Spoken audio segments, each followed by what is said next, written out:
I got a little bit confused there. Just clicking and clicking. How's everyone? Welcome this evening to Ireland Live. My name is Paul Fitzsimons. We'll be joined in the next few minutes by Orla Donoghue. We have a good show tonight now. We've lots to talk about and lots to say about different things.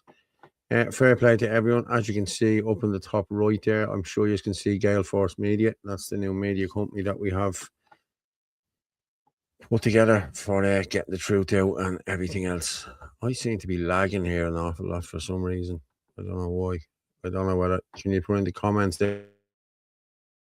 It's just myself. It looks like I'm lagging. Yeah. Good evening, everyone. And here is the lovely Orla. Yeah. Good evening, Orla. How are you? Well, how are you? Good. Am I lagging at all? No, I'm all right. Am I? Probably lagging behind. I'm only just on. I haven't noticed anything. Yeah, how you're going, Paul? I mean, you are 166. Isn't it 167 now? I don't know. The pool are one up. I know, Vincent. Obviously, the kids are at the texting me and my dad's at the running in to tell me there. Everyone repost the stream if you can. We're at the getting up on we should be running this. I'm just gonna check there to see.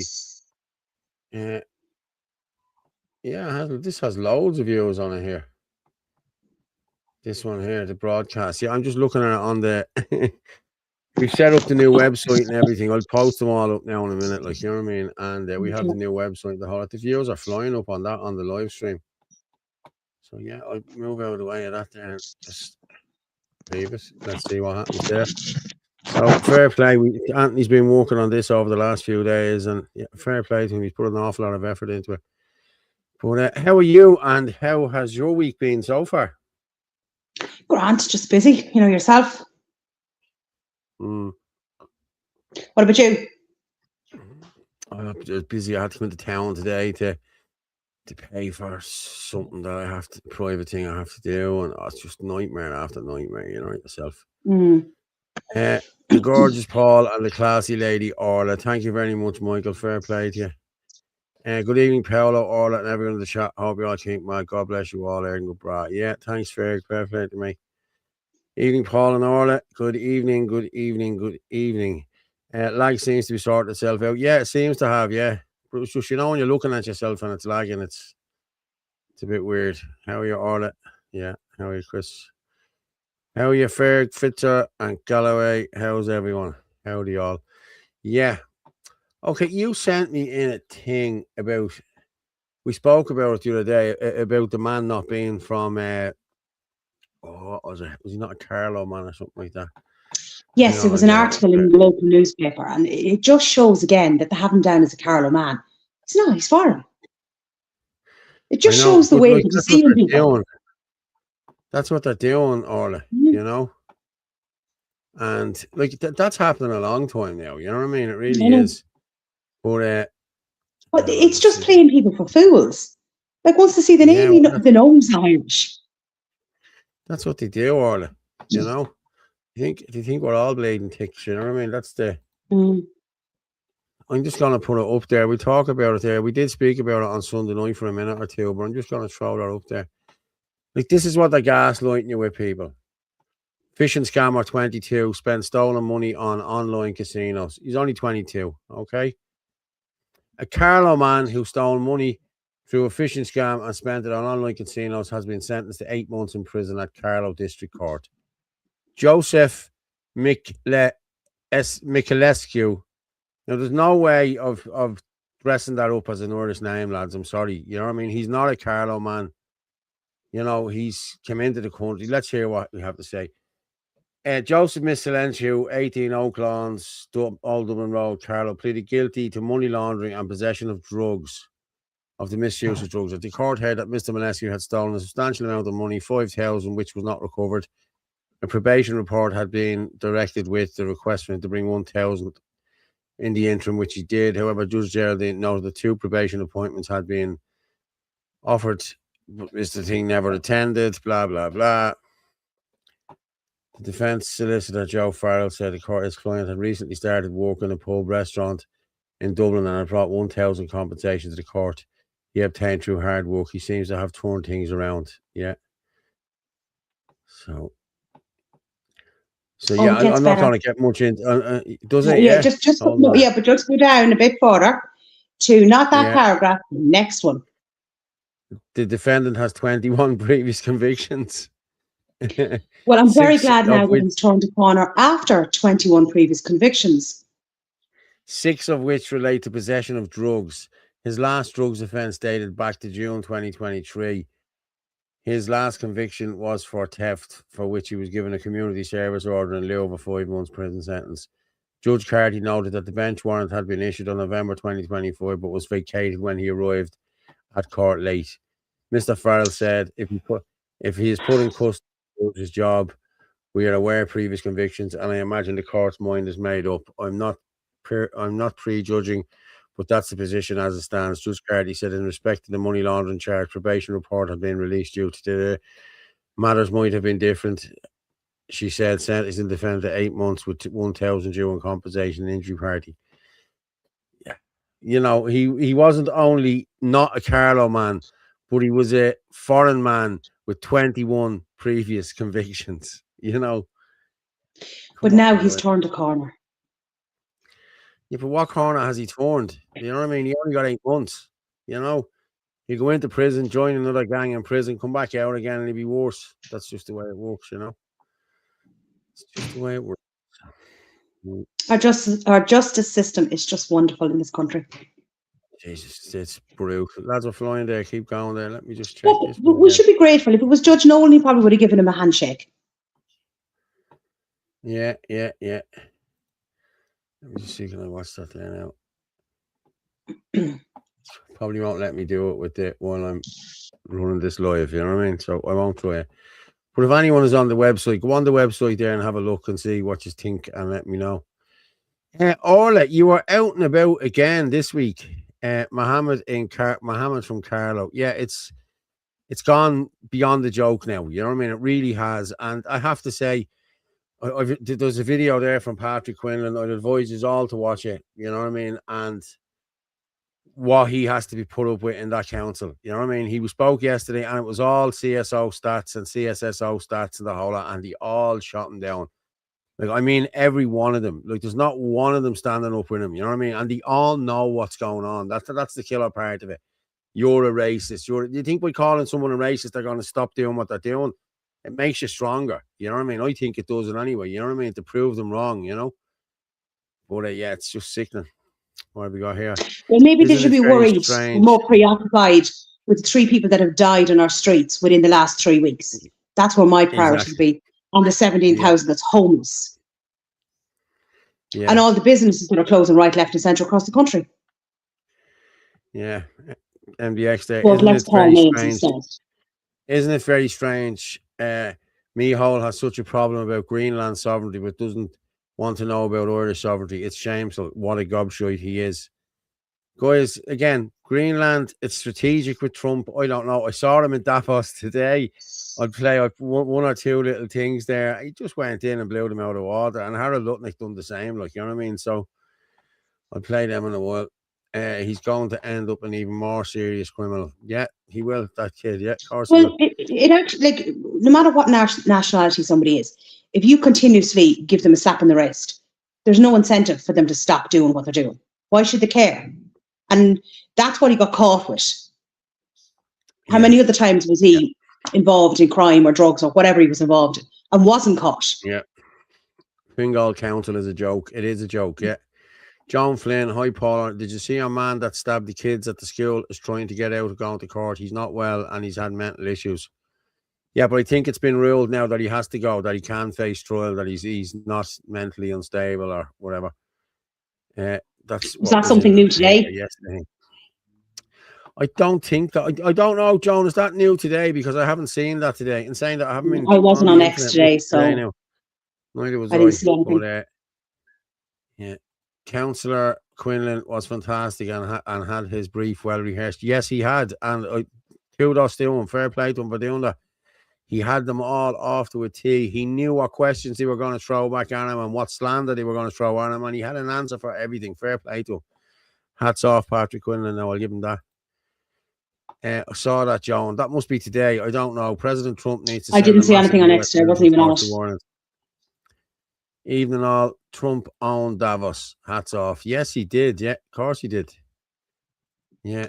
Liz Pepper, she'll be in trouble and rightfully. She's a garbage. Yeah, that's that lady Ruth Coppinger.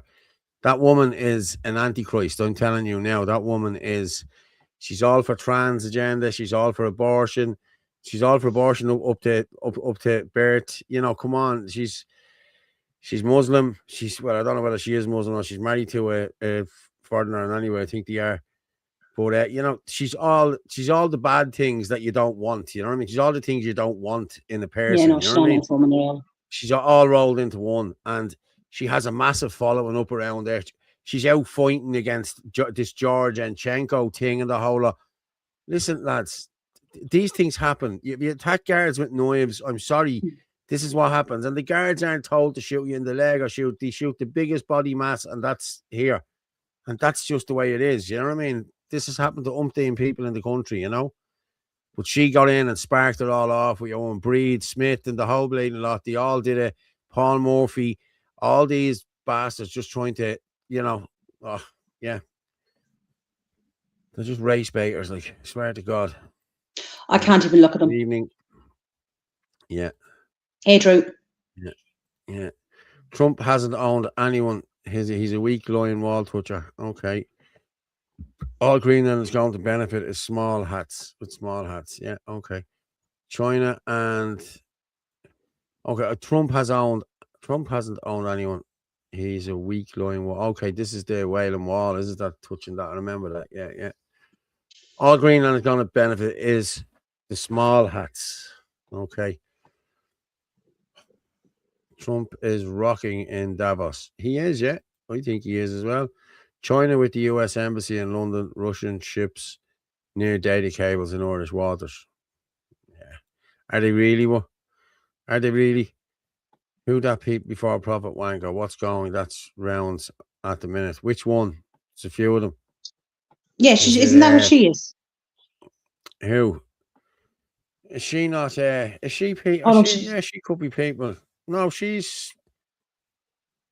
Is she? She could be. Yeah, solidarity I people before you know, I Prophet. can't Yeah, even she think could of this be. stuff. Yeah, I yeah, yeah, can't even yeah. look at her. Yeah, she has the trans community in her pocket. She has the. Well, she's just a nasty, nasty person.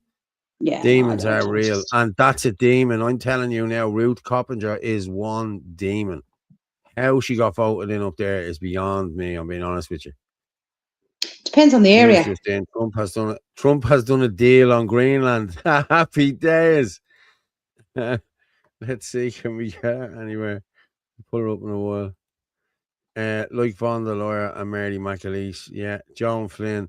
They called Patrick a racist, and he has the numbers from the government websites. I mean, fair play to him. He was attacked, and your man saying, "Sure, there was more than us." Or yeah, it was. It was brilliant, and like I really have to say, it was fair play to him, and I take my hat off to him because he was lashed out of it in there by the whole lot of them. I think there's 40 odd of them in there. You know what I mean? And not one of them on his side. So fair play.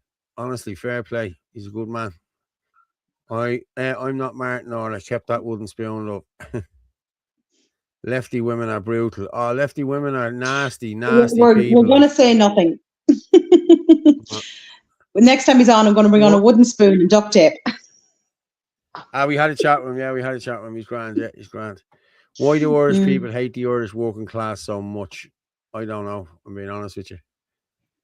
I really don't know. I'm working class. I think your man going to court for stabbing was on the news a few days ago. Yeah, it was a few days ago. He was trying to get out of it, I think, but I think they've since came back to say that that he's fit enough to stand trial. You know what I mean? So yeah, as far as I know, yeah. Russia has weapons of mass destruction. USA go. Yeah, lads. Smoke and mirrors, lads. It's all smoke and mirrors. We were listening about the Beckhams for the last 2 bleeding days. What did they sneak in while we were all talking about the Beckhams? You know, there's something that had been snuck in somewhere while everyone was, you know, TikTok this and just get away with it. The Beckhams. Who cares about the bleeding Beckhams? Like, you know what I mean? The one that stood up and went on a delusion and rant in the doll. the blondie one, was You it? should talk about Angela Ruth. Leggett. Yeah, I remember she had the rant and she was rude to the Grip Media. It was a Grip Media reporter. She showed herself up, showed her true colours. Look. Angela Leggett there. Today they said that they are aware that child killer has neurocognitive issues, but he is fit to stand trial. Good. Let me just check this out. Sorry. I'm going to pull this over here. We're back on the number now tonight. Yeah, hang on. Let me see what I just got in. There it is there, yeah. Fair play to you. That's Kira. That's Kira. Hang on a minute, I just shared this. Thank you very much for that.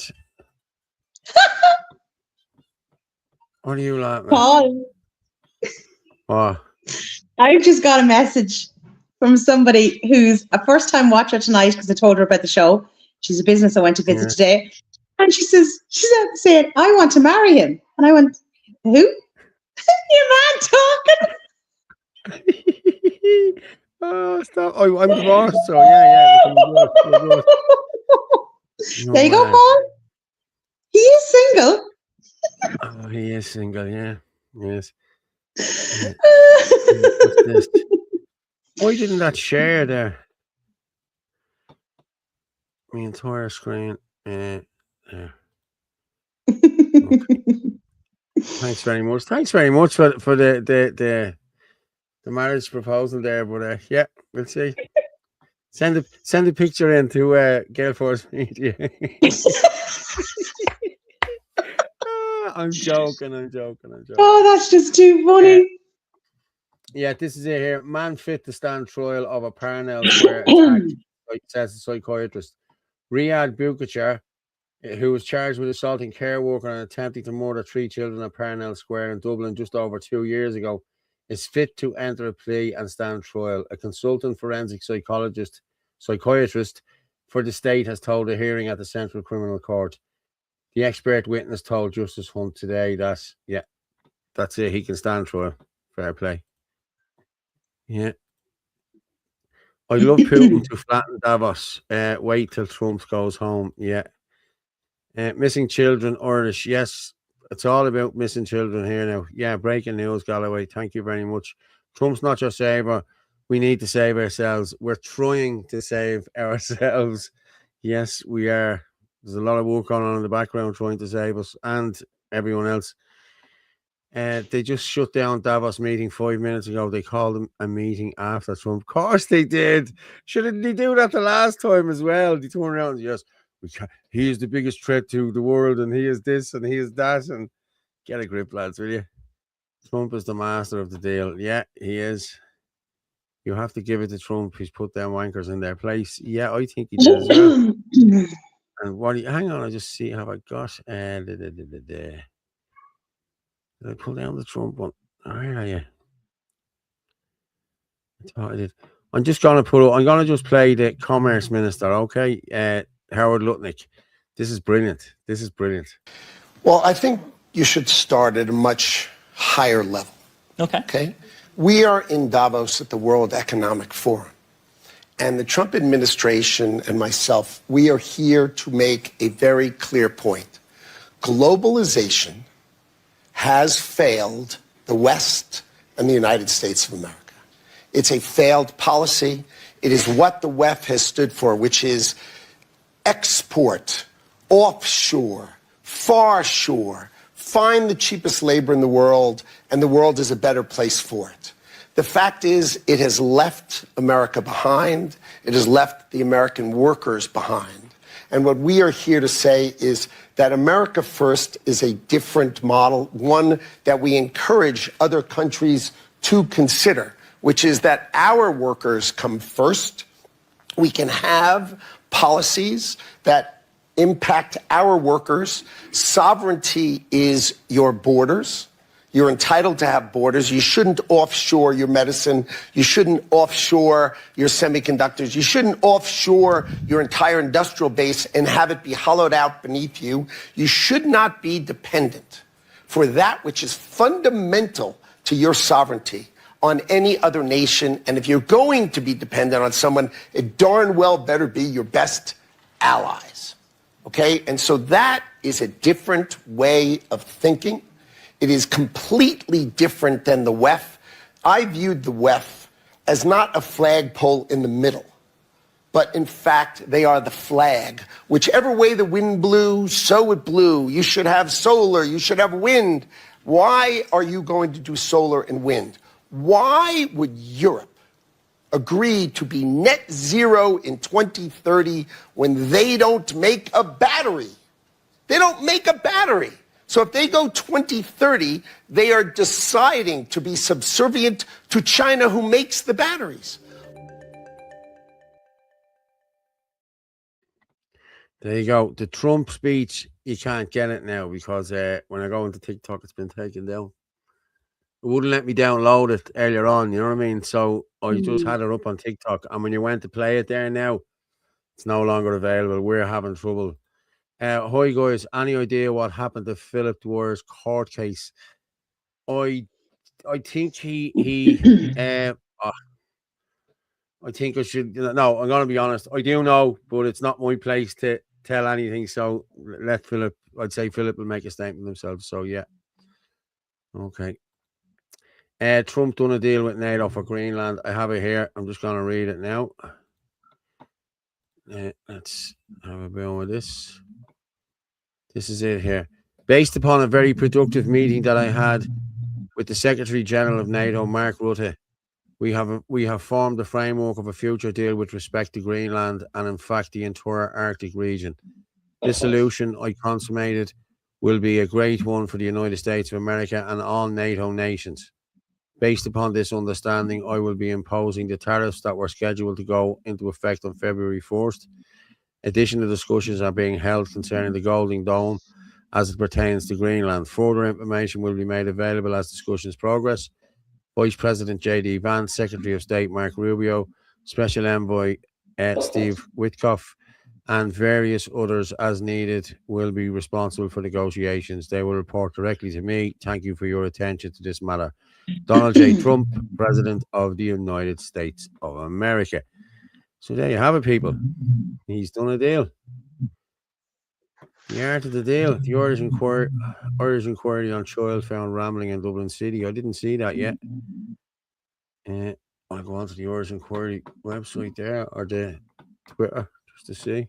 I'll do that now. Didn't see anything. Throw that out there, people.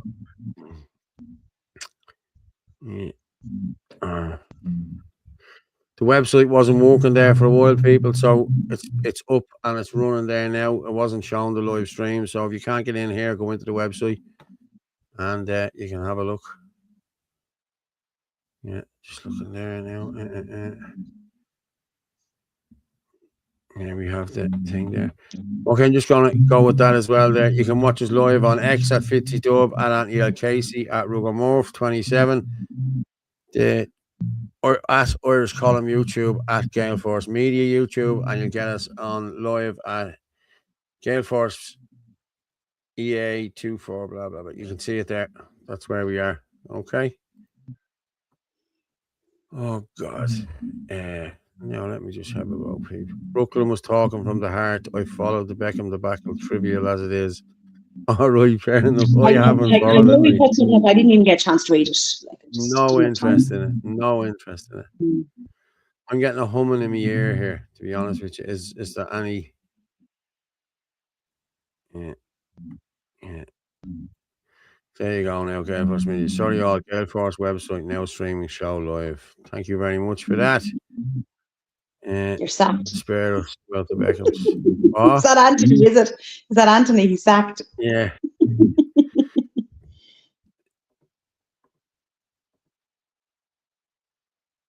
Okay, the Garda Powers Bill 20 absolute snake. I have sent you Patrick's post about Paolo. People need to see this. Okay. Did you send it in to me, mate? If you send it into the show one, will you, Ferg, if you can, because I have it back working here now. Saw that. Does Gale Force have live chat? Yes, I think it has as well got live chat. I think so, yeah.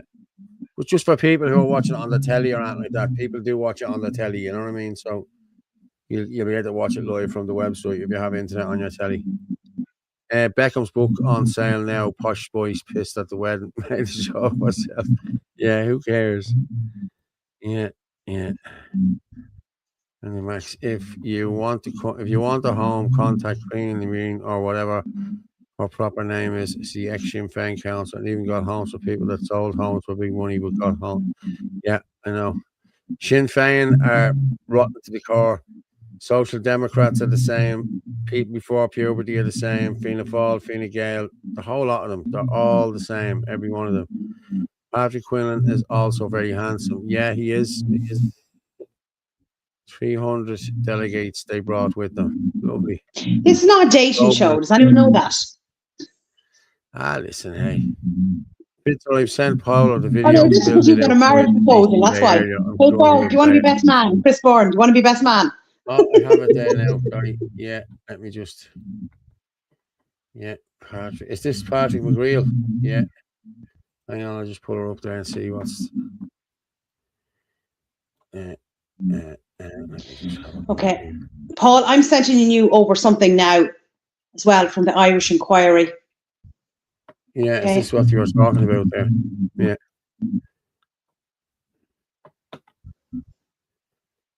Is this the one today? Yeah, I have it there now. I'll just okay, that's not the one they're talking about, but hold on, I just think that's of interest anyway. Hold on a second. This is.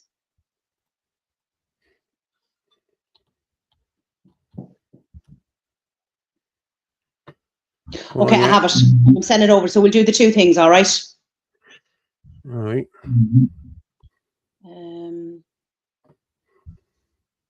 Okay, here's the second one. That's on the child. I have that one. The child one. Is that the 16-year-old? I've sent you 2. No, I've sent you 2 of them. Yeah. So we play the 2 of them.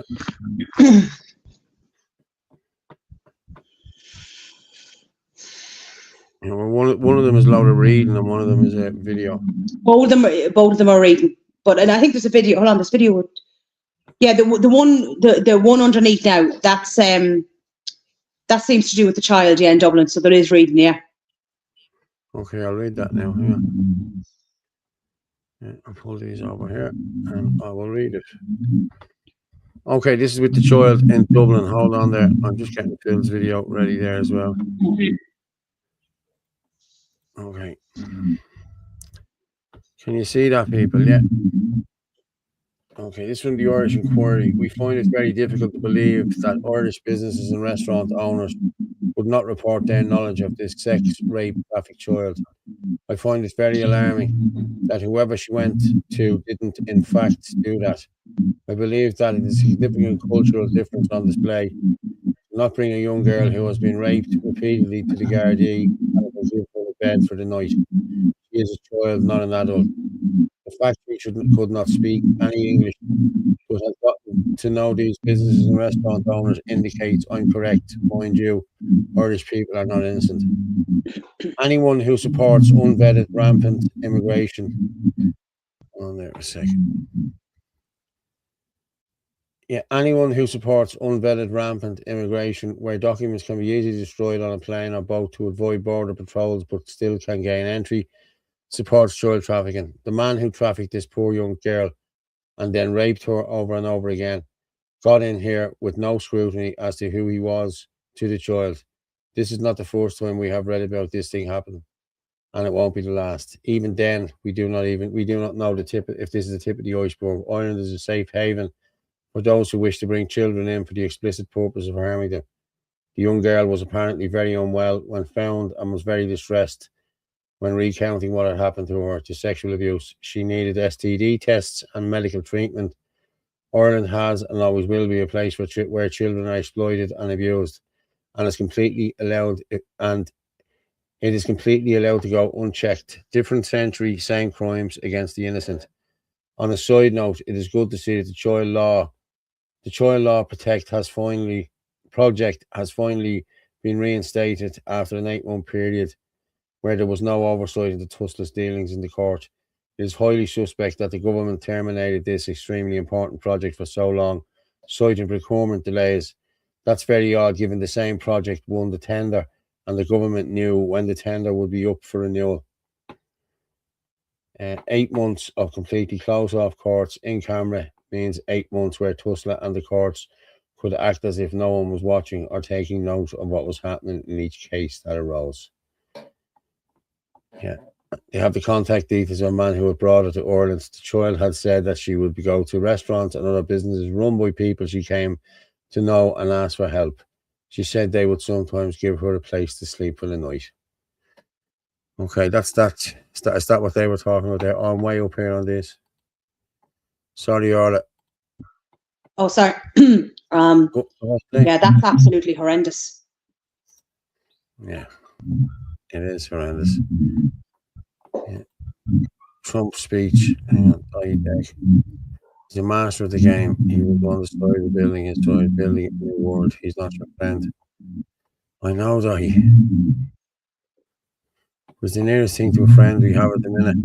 Phil's word in the video. Yeah, I'm gonna play Phil's video there now. Thanks, Alan. I have it there. Do you want to just play the other Irish Inquiry first, just to get that out of the way? Then that's the two of them done. Then. Yeah, hang on. This is this woman, isn't it? Mm-hmm. Yeah, now this is not long. No, it's a video anyway. This is the video of. This is the one. This fella experimented on the daughter or something, didn't he? No, I haven't seen the video yet, so I don't know what she's saying. Yeah, I'll play the video. Only 40 seconds.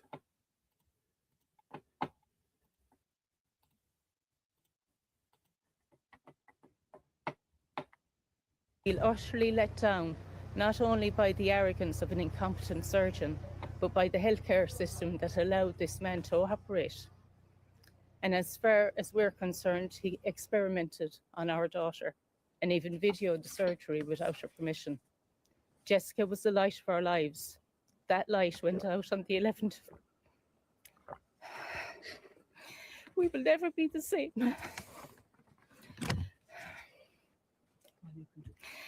Our lives and the lives of our family and friends and all who have known her and loved Jess has been changed forever.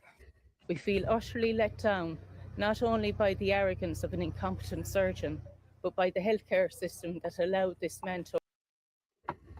Sorry. That was it, wasn't it? How long did that go on for?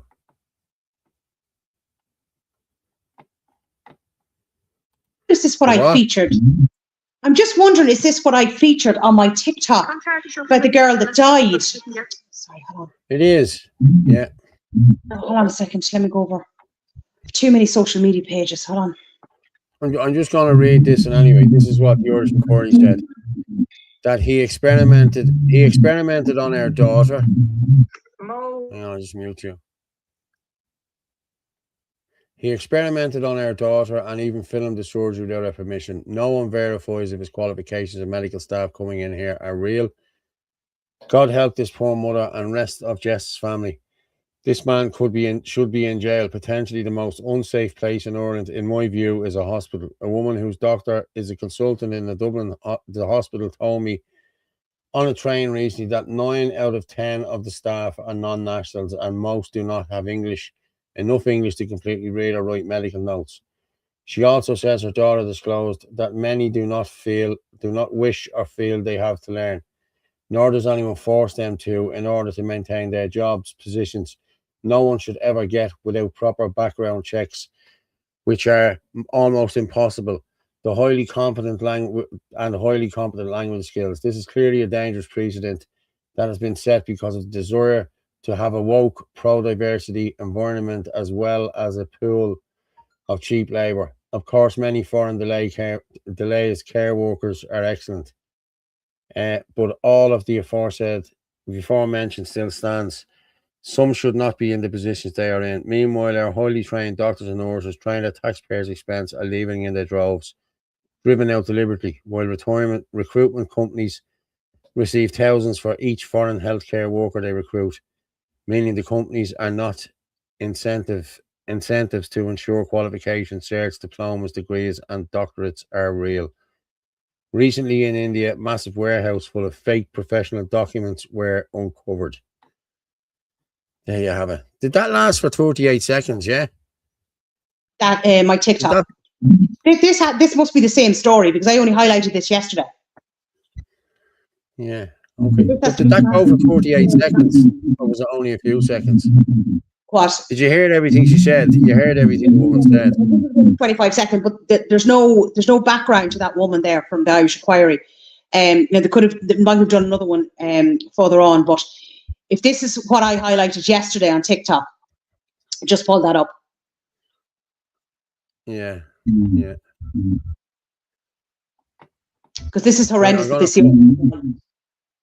Yeah. But that's what I'm saying. Like, we know 85% of all claims against doctors are against non-nationals here in this country. Why is that? Yeah. Okay. I'm just going to play Philip's video here just to Philip explain. No, Paul, just pull up that TikTok because that's the background story of what happened to that girl. Where is the TikTok? Did you send it to me? Yeah. Yeah. Oh, you did, yeah. Oh, okay, yeah. I think I had that. It's just so that people know. There was a surgeon at University Hospital Limerick has admitted to professional. I'm assuming this is the same story. Hang on. I'll just play this and anyway.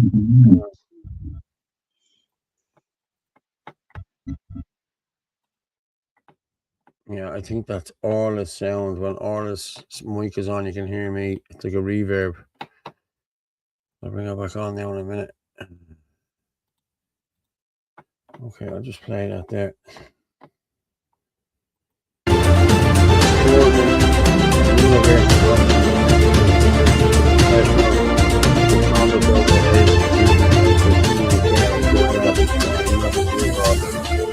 The operation without having adequate experience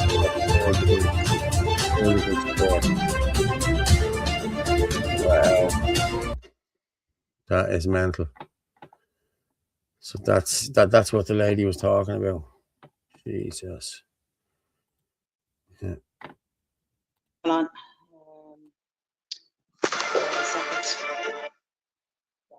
A second. Okay. So it's Dr. Aisha, I think it is, Lal, a general surgeon, appeared before a fitness to practice inquiry of the Medical Council in relation to his care of Jessica Sheedy, including a complex operation he performed on her at Limerick University Hospital on the 8th of May 2018. He qualified as a doctor in New Zealand in 2020, had been registered to work in Ireland since 2011.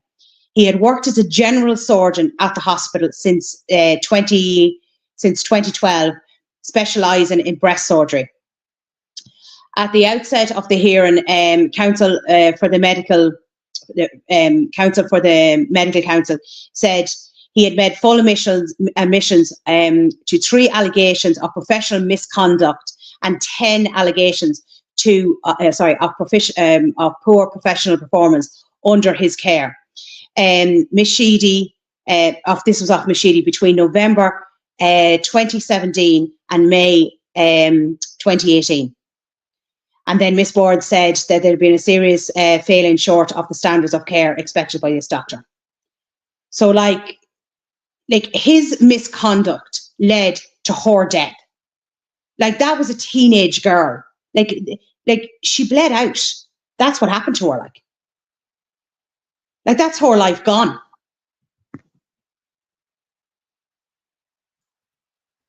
I know. But how many of our kids, how many kids does that happen to around the country? Like, you know what I mean? It is happening to a lot of young kids. And he was trained in New Zealand. Of course he was. Right. And if you want to put up the what? Do you want to put up Philip's video? Yeah.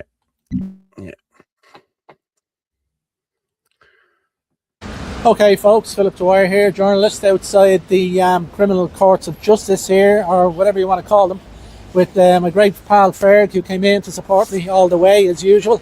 So we got a result, really, kind of a, let's call it a draw, in a sense, where the judge decided to convict me, but he issued the Probation Act. So, in other words, it's not a conviction, really. So he kind of quashed the conviction, let's call it.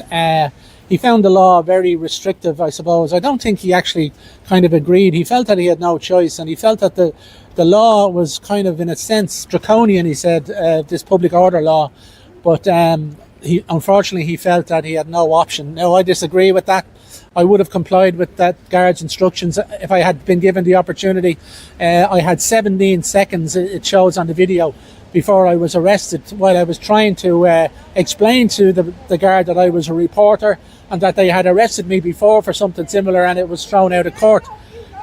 So look, it's disappointing. The Probation Act, the conviction was quashed, which is a good thing, and I will have to pay €200 to the Garda Benevolent Fund. So, you know, it's sour taste in the mouth, but at the same time, its conviction was quashed. So, guys, thanks for everyone who supported me. Thanks to the great Ferg Power here. Thanks to Ian on the camera. And yeah, look, onwards and upwards. We'll keep fighting. The judge actually said I need to continue doing my citizen journalism work and avoid confrontation with the guards and the police, let's call them. And that was basically it, folks. So all the best. Well, there you have it there. That's exactly it. Well done. Fair play to you, Phil. Just hit 600 there, people. Keep sharing it out there. Yeah, that's definitely, when I mute your mic, or I can't hear that in my ear, and neither can anyone else. You can't. But when I do this, you can hear it.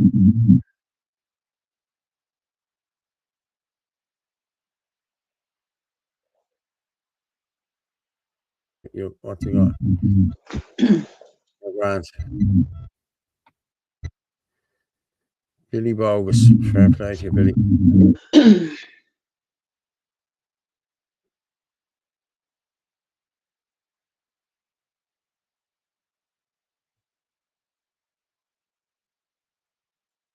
Have you paused? You look like you're frozen.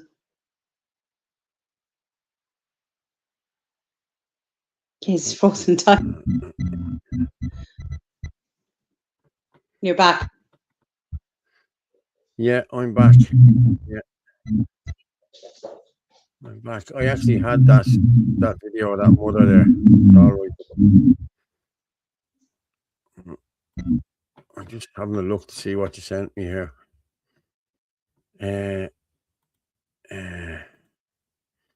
You're talking there. What did you say? Let's do the Mercosur deal. There's a couple of things on it.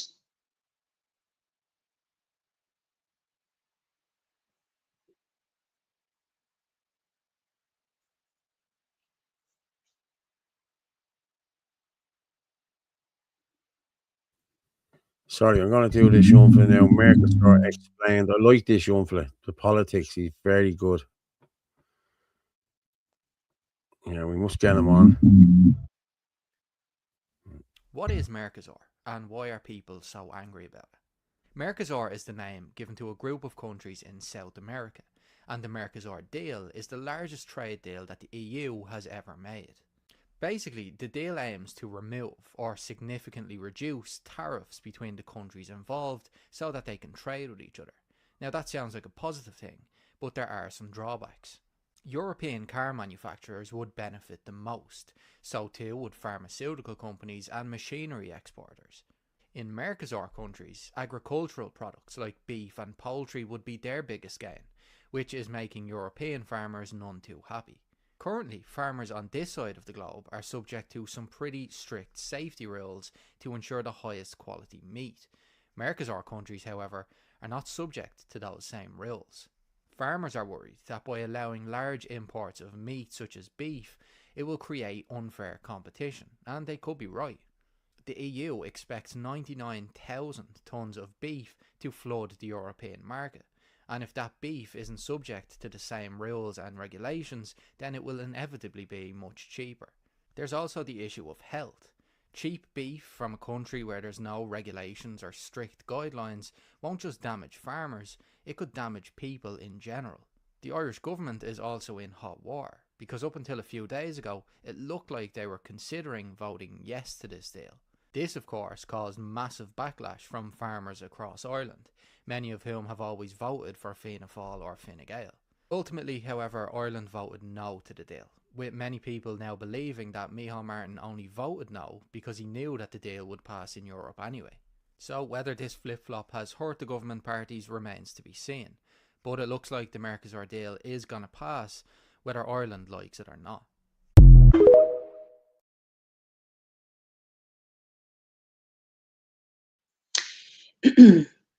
So he summarises that up really well. And then if you go further down, you'll see a photograph in relation to Board Bia.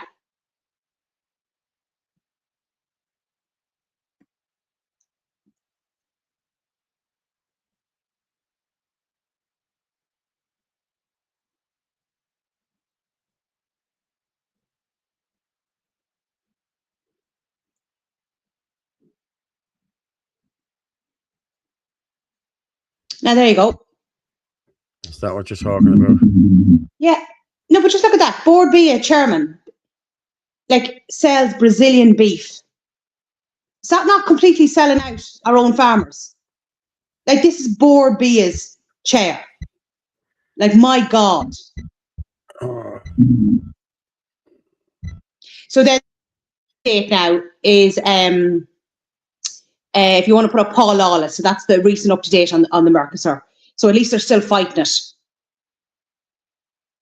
We've just touched down here in Dublin Airport to the great news that the Parliament in Strasbourg have voted to refer the Mercosur trade deal to the European Court of Justice. We always believed that this vote was going to be razor thin.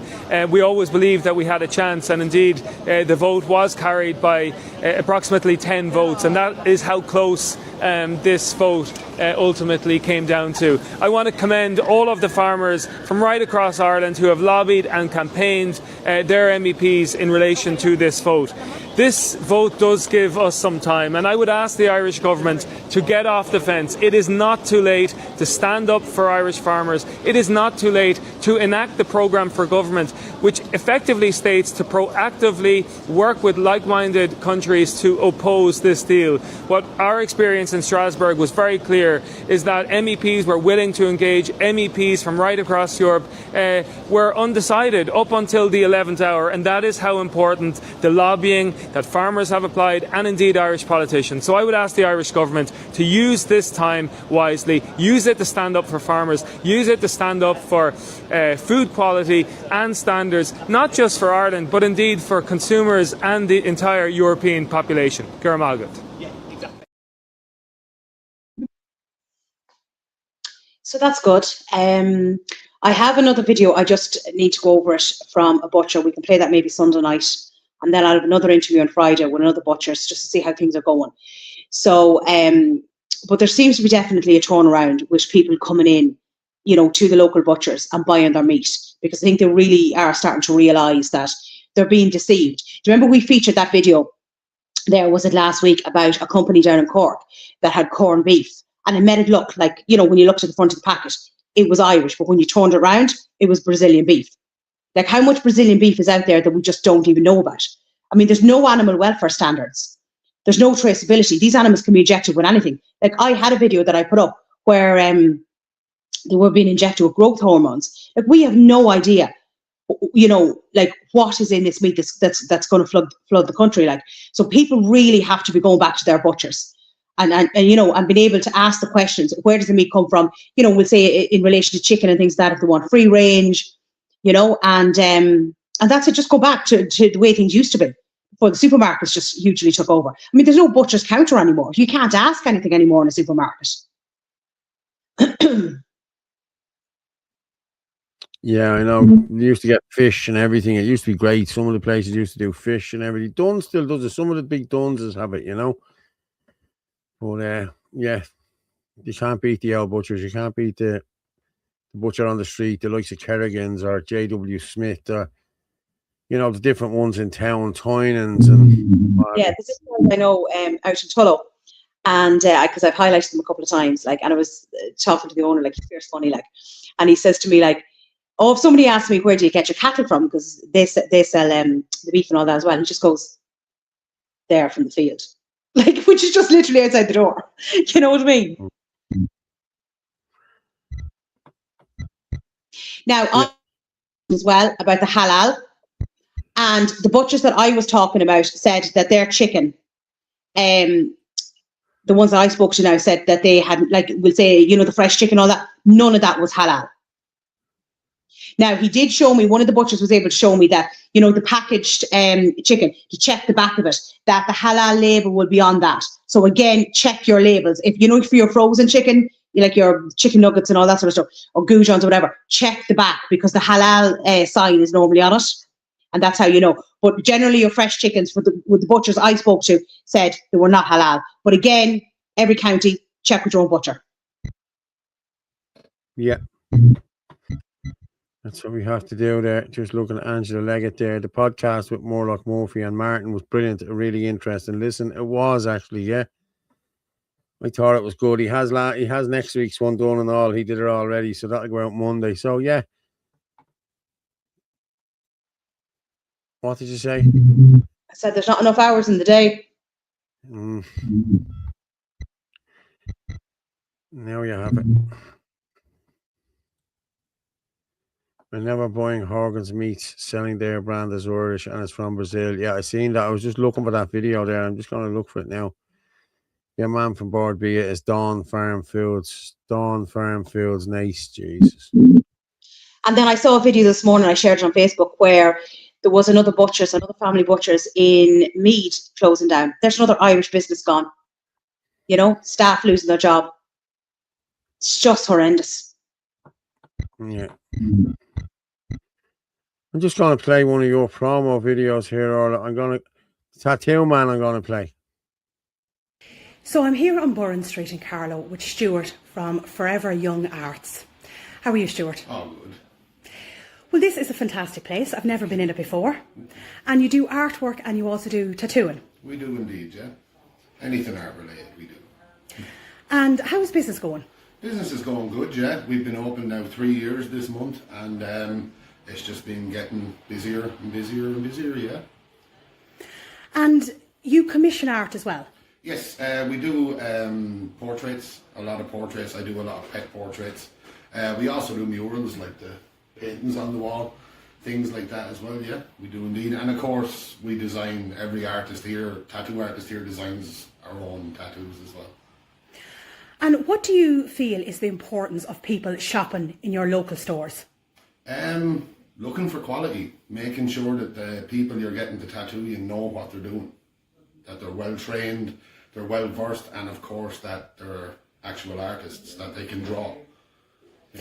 And you were saying to me as well, like, you spent years training for this. Yes, 3 years, yeah.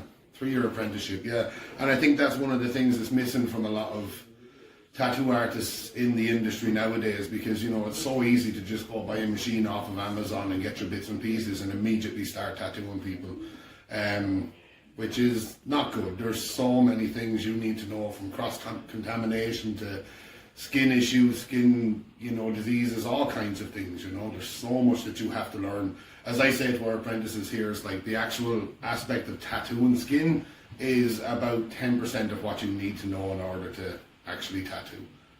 And as you said yourself, being able to draw. Oh yeah. Definitely helps. Absolutely. I mean, sometimes the stencil will wipe off, or maybe a client will tap out, your stencil is gone, they have to come back. You need to have those skills there to be able to pick up where you left off. Absolutely, you do. And anybody can come in at any stage and have a chat to you if they've any worries, concerns, absolutely, or what they want to get done. Of course, and that's the beauty about online Facebook, Instagram. I mean, we're on the end of a phone 24/7. Or anyone can physically come into the shop and speak to you in person. As long as they're over 18, yes. Oh, over 18, yes, of course. 18, yes, but it's that personal touch, and we're going to lose an awful lot of that if local shops close down. Absolutely, yeah, absolutely. I mean, that's the thing. I mean, you know, I've been tattooing a good while. I'm tattooing now the second generation of some clients. You know, their kids have grown up and come of age. They're over 18, and now they're coming in to get tattooed. And that's something I think it's lost with kind of a high street kind of a shop or a franchise studio. It's one of the things I love about tattooing personally is that connection with your client. You know, I mean, I've known some of my clients for decades, for years. You know. It's so important, 100%. Absolutely, yeah. Because it's more than just, oh, I'm going to put an image on you and, you know, I'm going to take your money off. You know, and so many clients will give a text and it's not, I need a tattoo. It's like, oh, I want to hang out or I need a therapy session. You know, that kind of thing. I'm getting a lot of that nowadays where people are saying, we just love going in for a chat. Yeah, absolutely, yeah, absolutely. You should set up a coffee van in the corner. Definitely, yeah. Well, listen, Stuart, it's been an absolute pleasure talking to you. Thank you so much. And listen, I wish you the very best of luck for 2026. Thank you very much.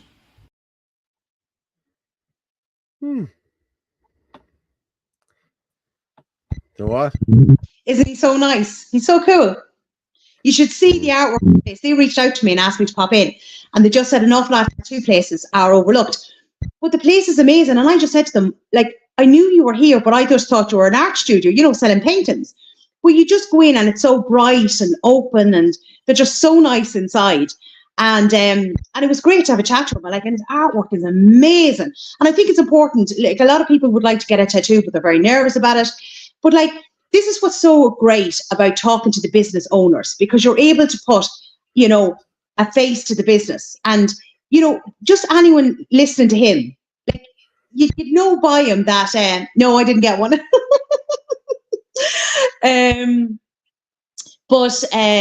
Like, thanks so much. But like, to me now, if I was nervous, I'd be like, he seems really sound. I'm going to go into him, you know? And that's why I think it's so important to show the business owners, you know?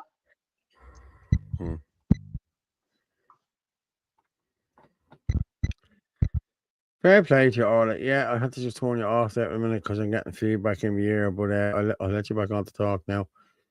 People are putting in great. Fair play to you all. Both owned by Queely family. This must be the meat crowd. Plus, they're like rabbits. Many more buckets of them up to your neck. Yeah. He at you with his needle, Orla?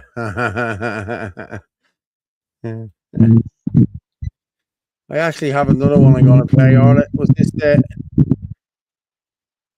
this guy was the barber, Polish guy, is he? He's worked there a few years. Who invited me in just to have a chat with her about her business. And she actually shares the premises with a Polish barber. And he was just really, really nice.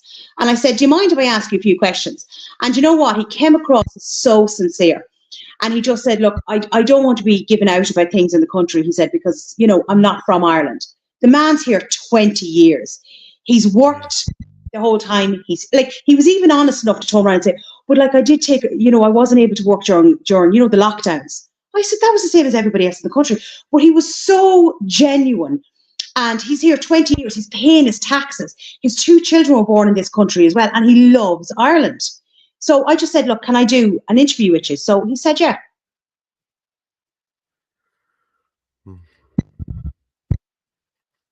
So here it is. So I'm here at a barber's called Cut and Go, and I am with Emil. So Emil is from Poland, and you're here 20 years, Emil. Yes, that's 20 years. And how long are you running this business? I'm here nearly 3 years, or 3 years, let's say 3 years. Yeah. And how do you find business going? Average, okay, so it's okay, like, you know. And you didn't get any support from the government? No. I used to try to talk with them, but there is no support for that kind of business, all right? So other business maybe, yes, that's what is not on the market, you know, so. Okay. And how do you find living in Ireland? Grant. I like the cargo, I like that environment, I like the people. It's okay, like close to Dublin, close to motorway, the weather only is, you know. And you have children here as well? I have 2 kids, yeah. And you love as well that I suppose we're very similar, as in country-wise, as in Ireland is a Christian country. And you like our traditions. That's why I actually stay here I just came only for summer, you know, and I'm 20 years here. We actually stay here because they're the same traditions, similar cuisine, similar relation with the people, like, you know, People used to say hello on the street with no. Now it's a little bit changed, but it's still okay, yeah. And are you a bit concerned about how the country has changed in the last few years? It is different country. Like Carlo is still small place, so it's not visible for the anyone. But it is big change. Like, even on the street, people are. I remember you could used to stay on the street and talk with the friends, and nobody's beep, nobody shouting. You could say hello, change few words, and go. Now everybody are in the rush. Like it's a little different, And are you worried about safety, especially for your children? We'll say over the next few years. I think we have the guards. Yeah, they still taking the new one guys. Do we still have more patrol on the streets? The guards have cameras now, yes, or they still have no weapons, but maybe I don't know what way is better. But listen, I never had a crash with I never had a bad story, so I don't know what to say, But you do kind of see how things have changed a bit, and that we'll say parents especially are just, they're very concerned about, we'll say mass migration into the country. Like, what are your thoughts about that? It is. Like, even you can see in the population count rose up twice. Times I came, I remember the IT was small building. Now they build. So there is more people here, and they are not from next generation or your previously, citizens, Carlo citizens. Actually, people come from Dublin. I know, because it's cheaper place for live. But it's plenty of. I'm also I'm not from here, but half my life is here. Okay, so I came 2006. From this time, yeah, I can see plenty of things have changed. So I'm here 20 years. And I've always worked. Actually, the COVID broke my career for a good few months, or even a year and something. Yeah, and I go back to the game now and still try to be on the wave, try to hold that. So. Well, as you said yourself, you're here 20 years, you've always worked, and you pay your taxes like everybody else. And you're just trying to run a business and support your family. Yes. Expect little grow up this year, I think the new year, new opportunities, And you were saying to me you're looking for a female barber. Female barber or two female barbers, even 2 chairs here, which are spare. So that's kind of a chance for some young girls. I can up skills, I can learn, I can teach them how to start the career. And yeah, if somebody is interested, just let me know. That's great. There might be somebody local listening that might be interested. And look, it's always great having the women in, isn't it? Yes. He has to say that. Listen, Emil, thank you so much for the interview, and I really appreciate it. Yeah, we have another user there. But and again, like that, he's here, as I said, look, he's here 20 years, he's working, his 2 children are here, and he was saying to me, what he loves about Ireland is that we're so similar, we're a Christian country. So, but fair play to him, what I liked about him was he was very genuine, and he was nearly afraid to say, well, I don't want to be given out because I'm not from Ireland. It just shows that he has respect. And that's the way a lot of Polish are, and they can see what's going on. So fair play to him. And if there's any female barbers around that are looking for a job, he's hiring. He was actually saying, it was quite interesting, he was saying that there's some men actually prefer to get their hair cut by a woman rather than a man. So you're muted. Yeah, that doesn't bother me. I'm going to be honest, if you spend more than 5 minutes at my hair, I'd fall asleep. You know what I mean? Once you're touching my head, that's gone. Okay. Yeah. You can't touch me feet.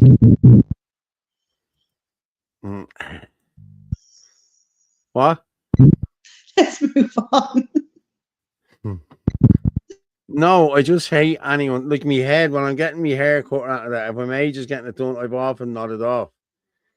But I've often got my feet done, and I can't stand anybody touching my feet, especially my little toe. No, just can't do it. Well, that woman's after messaging just there now, and she says, "I'll do Paul's hair."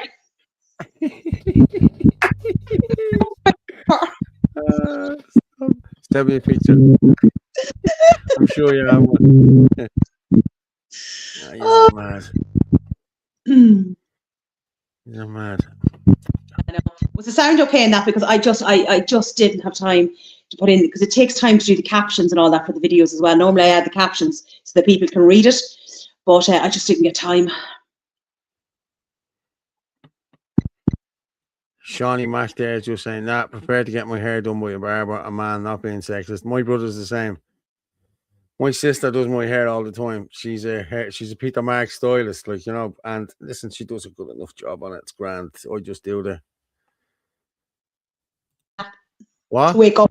I said you don't fall asleep when you're in the chair with your sister, because she'll probably give you a slap to wake up. Yeah. Zip, zip, zip, zip, zip. And then Paul, wake up. Yeah.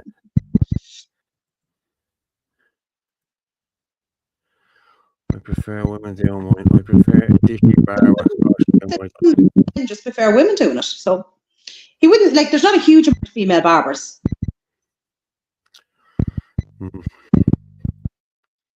I know two. I think someone's just saying brilliant. All the videos are top notch, darling. Yeah, well done. Okay, Paul, that's two places no one can touch. Because I want the personality tone of the business owner. That they are what's important, you know. And again, like that, if you like a person, you will go into their business, you know. Yeah. Reflexology. Mm-hmm.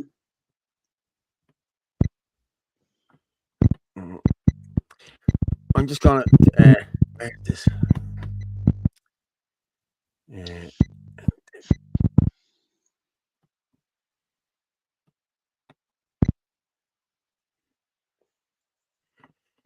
Do you remember? I'll just turn you off there for a minute, Orla. Lads, do you remember Captain Pugwash that was on years ago? Do you remember that, Orla?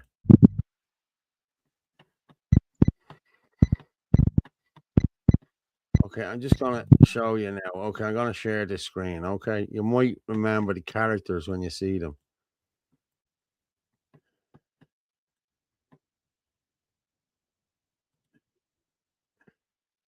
Can you see them there? Do you remember them, Orla? No.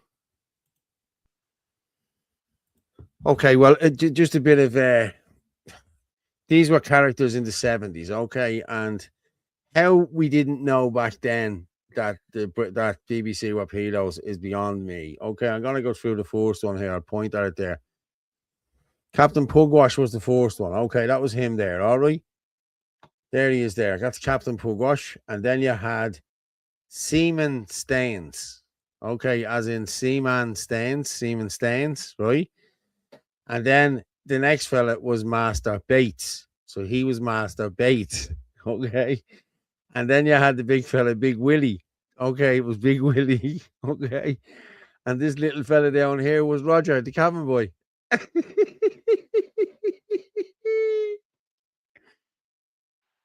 The what? When was that out? I don't remember that. Is that before my... Yeah. The 70s. Yeah. When I was growing up as a kid, that was it. I'd say there's a lot of people in the chat remember that. But Seaman Staines, Master Bates, Big Willie, and Roger the cabin boy. My God. Isn't that mental? Crazy. I just thought I'd share that. Yeah. Liz Pepper, certain age group, Paul. Yeah. You're too young, Orla. Yeah. Yeah, Barney as well. That was all. Ugh. When you look back on it now, you know what I mean? Like my kids used to watch Aria the princess or whatever she was. She had these like lions or tigers, and he had the boy logo and the girl logos, you know, on there. That's just now that you know, you know.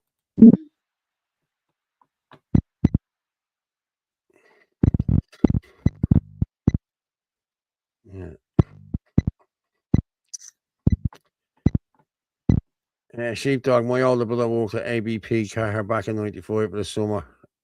A boner. His friend was a trainee accountant at ABP. All the start were Irish back then from Kilkenny and Tipperary. They're not Irish now, lads. See what I did there, Orla. No, what did you do there, Galloway Rider? I'm going to go back up. You're too young, Orla, obvious. Yeah, okay. Thanks for that. This one, by the way, Paul, let's say there is an Irish column show in front of a live audience. Orla, make sure to bring the wooden spoon. Yeah.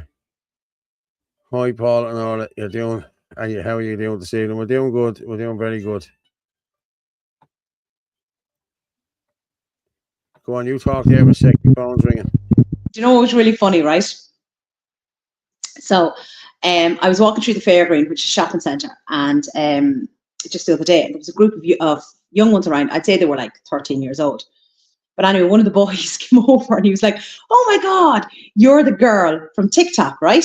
Because that seemingly is where I'm recognised the most, which is really funny because you wouldn't imagine it. I would have thought it would have been Facebook because I have a load of Carla followers, but no, it seems to be TikTok. But I was laughing. I was just like, "Oh, thanks very much." It wasn't that he recognised me. It was that he called me a girl. Because we're kind of at that age group now where you're normally called, you're getting into the older years. So I was like, "Oh, thanks very much, a girl."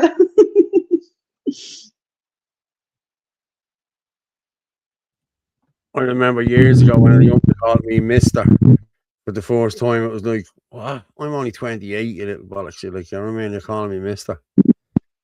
Yeah. Oh, too funny.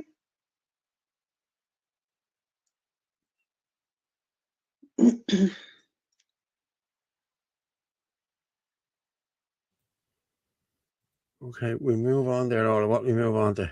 We want to do Eva, banned from the UK. Do you see this? This is some carry on.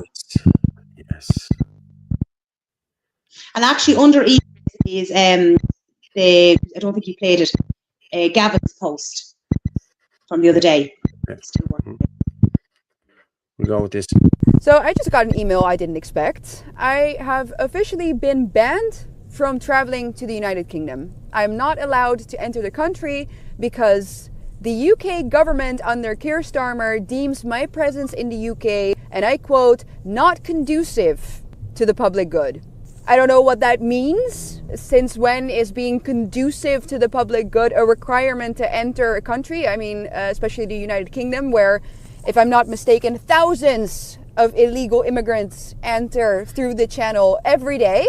Every day. Nobody's asking them to be conducive to the public good, but I cannot come. And now this email came out of the blue in the sense that I didn't apply for an ETA now. I went back in September to join the Tommy Robinson rally where I spoke, and I was planning, I should say, to do that again in May. Guess not. And now the timing is quite suspicious, isn't it? Because 3 days ago, I posted this about Keir Starmer, calling out his hypocrisy that he wants to ban X because of women's safety, whilst at the same time he's the one who's allowing these migrant gang rapes to happen. Obviously, he's just doing that because he wants to ban free speech, and that is also the reason why I am now not anymore allowed to go to the UK. But it's pretty dystopian. I mean, it's a very severe limitation of my freedom, and as it says in the email, I cannot appeal.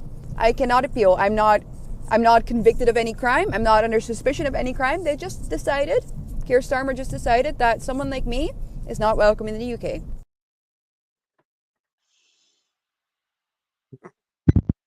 Isn't that?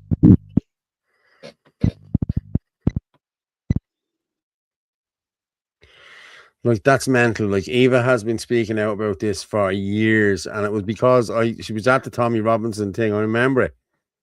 She spoke brilliant at it, you know what I mean? And that's what someone just said there. It's because she went to the Tommy Robinson thing. Anyone, excuse me, who goes to them, she is too hot for the UK. She is hot, I have to say. She is gorgeous.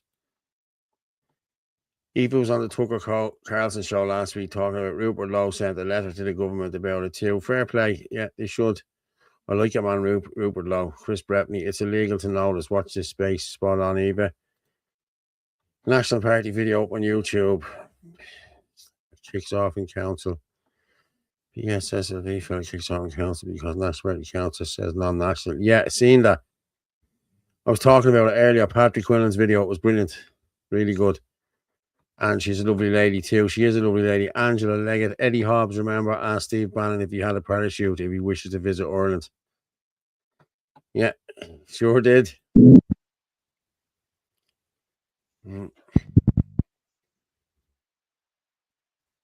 I'm still, I have this thing up on the screen here beside me. I'm just going to get rid of it. But Master Seaman Staines and Master Bates and Roger the Cabin Boy. Like, come on, lads, you know, that's a bit much.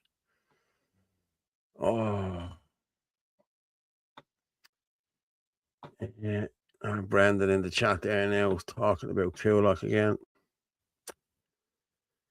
So I'll put it up and I'll read it. There are a lot of lies being told about the Coolock court cases, and we have to wonder why. First, Sean Crowe said we were done for 2.8 million in cost. This is a lie. I did say it was a lie already. We were done for the 1 day of the moot case, and there is no figure mentioned yet. I did say that as well. Next, people say we are never at the Coolock camp and did not support the protesters. Another lie. On the night we won the case, we went out to the camp to celebrate with the protesters. We had a great night, and Kevin Coyle probably was there too. I actually have the videos there, Brendan, and I have all the videos there. So yeah, I remember it well. It was a very good night. My woman is from Campaign. I believe me Dutch girls are that hot. Yeah, they are. Rupert Lowe is mentioned. I personally don't trust him. Listen, Tommy will have her on video call. It may be like he done with Musk. Yeah. They kind of have actually, as you can identify, an illegal immigrant. It's against the law. Steady, Paul. I am steady. Eva. Driving test Monday. Been driving 28 years on provisional. Oh, good man. I hope you do well. You'll be all right. Just need to brush up on a few things. That's all. Angela Leggett. I'd love to see Steve come to Ireland. Imagine if they wouldn't let him in. Yeah. Read it all. It broke off at the end, Brendan, there. Broke off at the end. You're only allowed to give. All I seen was Kevin Coyle. You can see it at the end of the screen there. Kevin Coyle W. I'd say that was there. We haven't got the rest of it, Brendan. So sorry I can't play.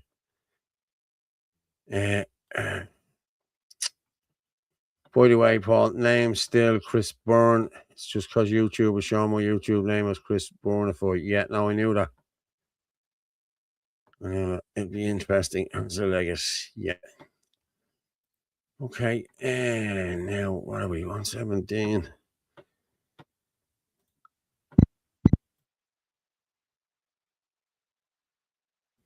What did you say? Gavin's.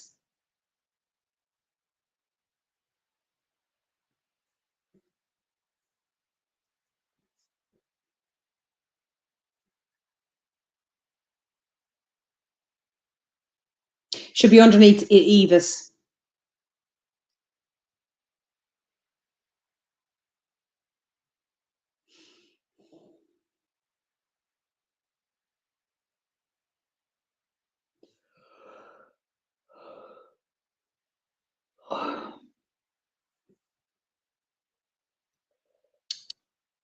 Council I am absolutely Paul, a housing charity, purchased these €2 million park in 2024 and was still going idle because in the middle of a house crisis. What is going on here? Right now, I'm inundated with phone calls because people have seen an article done by Matt Tracy at Grip that said up to 70% of people in the Paul housing had been in IPAS. Now, I'm going to look into this further and see is it 100% true. Whatever it is, that's shocking. We nearly have 17,000 people in emergency accommodation, right? And nearly half of them are immigrants. Like, we need to prioritise our own people. It's quite clear now that immigration is having a serious impact on our housing crisis. And that includes people that are here legally. The people that are in high-paying tech jobs and pharmaceutical jobs are competing with Irish people to buy and purchase and rent homes in this country. And they're on over 100 grand, some of these people. So how's someone on 20 grand meant to afford these houses? We're going to have a big problem in March because the new laws will come in for tenants to be able to rent up to 6 years. Landlords are already giving loads of tenants. I'm getting calls all the time that they want them out before March, before them laws come in. So where are they going to go? Because we don't have the accommodation. There's a handful of people making millions off the backs of this. There's a handful of people making millions housing migrants in hotels and IPAS centres across this country. There's a handful of people making millions housing people in emergency accommodation.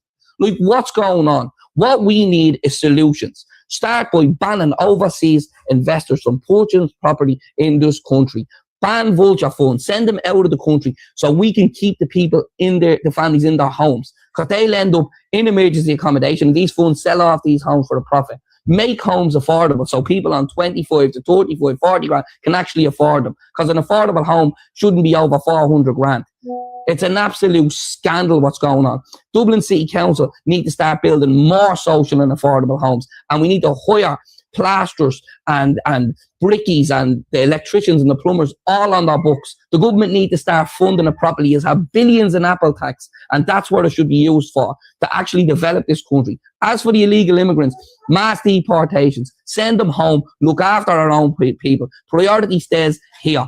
I had a mother who's in emergency accommodation ring me today. This is why I'm so angry, with 2 kids the last couple of years. And you know what she said to me? Gavin, there's no light at the end of the tunnel. I feel like there's no light at the end of the tunnel. I've went to all these protests with Sinn Féin and Social Democrats, people for profit, for the housing crisis in the past, and they don't seem to do anything. So it's just in the Dáil, Sesame Street, where they're on high salaries of over 100 grand in the Dáil bar, spending like a children's hospital that's still not finished, like a bike shed, a fortune spent on it. You know, the steps that you saw, a fortune spent on it. And what? An elderly woman waiting up to 45 hours, 90 years of age to be seen in the hospital. You want to take the blister packs off the people that are sick. People waiting for operations. People fighting for school places. And people homeless. Well, sometimes I feel like there's no light at the end of the tunnel with this government and these politicians in the Dáil. Because I'll tell you one thing. They don't care about the working class. They've been punching down on them for generations. And it's still happening to this day. But we have to just keep fighting against them. Fair play to Gavin there, yeah. Let's see, bang on, spot on the money again. Isn't that shocking? Imagine they're just lying there idle and we have 17,000 homeless. Disgraceful. I drove in through town today and Jesus, the amount of apartment blocks.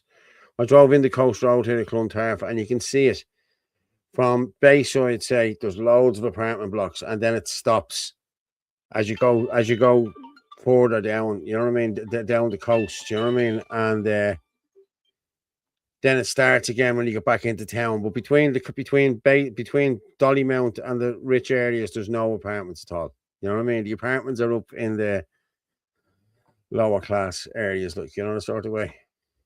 What do you think?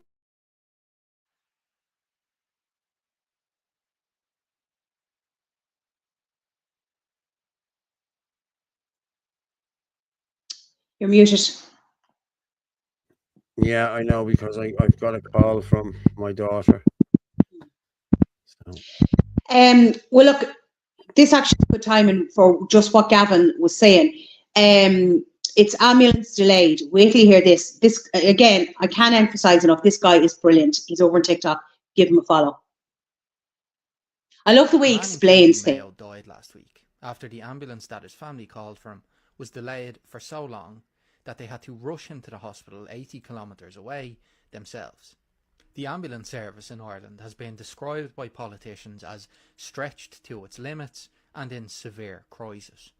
Now, I've done some research on this, and I found that it would cost the state roughly €1 million a year to purchase, equip and fully staff one ambulance. Now, I'm not very good at maths, so I'm going to need your help to work out how many ambulances we could afford just by using the money that Fianna Fáil and Fine Gael have wasted over the last number of years. Let's start with the infamous bike shed at Leinster House. Now, I've seen this bike shed. It's a bike shed suitable for 36 bikes, and it cost the taxpayer €335,000. So let's set that aside. A wall needed to be repaired at the WRC. That went over budget by €290,000, so we'll add that to the mix. A security hut was then built at Leinster House, costing the taxpayer a whopping €1.4 million. That has to be dug up, by the way, because it stinks. Your money was also used to buy a printer for the doll, a printer that cost €1.8 million, and a printer that didn't fit in the room.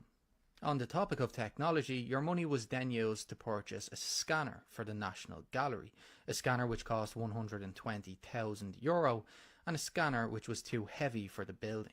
More recently, your tax money was used to build 14 steps in Deer Park, which wouldn't be much of an issue if those steps didn't run over budget by €500,000 for steps. The Arts Council spent up to €7 million on a project that was ultimately scrapped, and the government spent €9 million on phone pouches. We're now learning that an IT system that deals with college funding has gone over budget by €4.4 million. Train management system is set to go over budget by €41 million, and who could forget the National Children's Hospital, which still isn't open and has gone over budget by a massive €1.6 billion.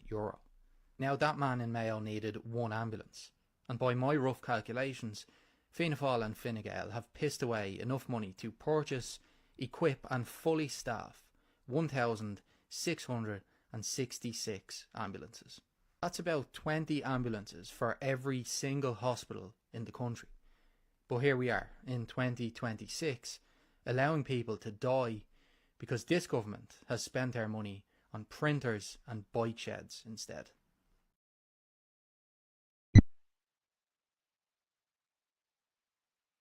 And there you have it. I just think the way he's just done that is brilliant, you know, and he's great in his videos, especially for anyone who's not into politics. And he just, you know, he explains things without talking down to people. So he's definitely worth a follow. He is. How many ambulances did he say he'd get in the end there? What did he say again? He said 20 per hospital. With all the money they've wasted. And a man died.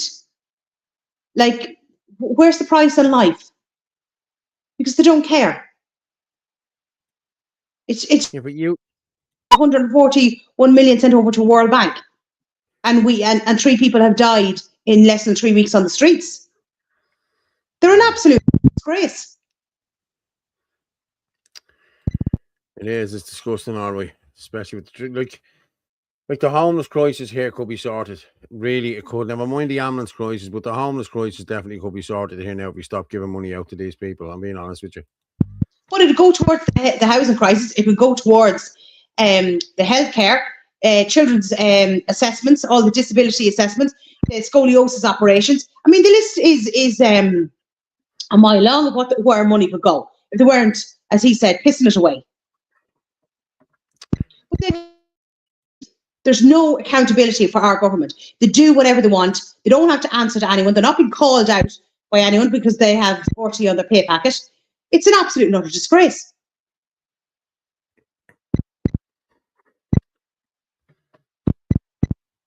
People don't get involved with politics, but politics get involved with people. There was a big one here a few minutes ago that I wanted to read. Was this one here? Simone Mokyo. Hi, regarding founder of transgender ideology, Mr. John Money, psychologist and founder of the transgender ideology. He's a man who, in question to a child who was born, had an accident, and while he was born, there was questioning over what he was now. Stupid question. He was still. But anyhow, through trials of male men, through years of psychology, through blockers, extra over several males, and with the controversy over trials and cases of these men following years of body changes and psychological reversal. Okay, this is just going on about this fella Money. I have read bits about this fella Money. He was the founder of the transgender, of the cult of transgender.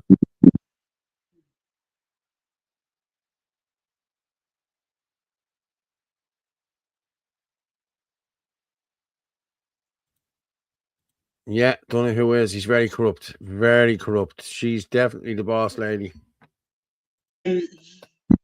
I am so ashamed he's the same surname as me.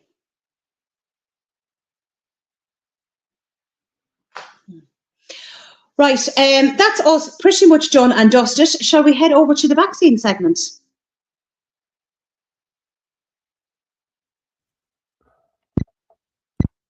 I thought you'd never ask, Orla.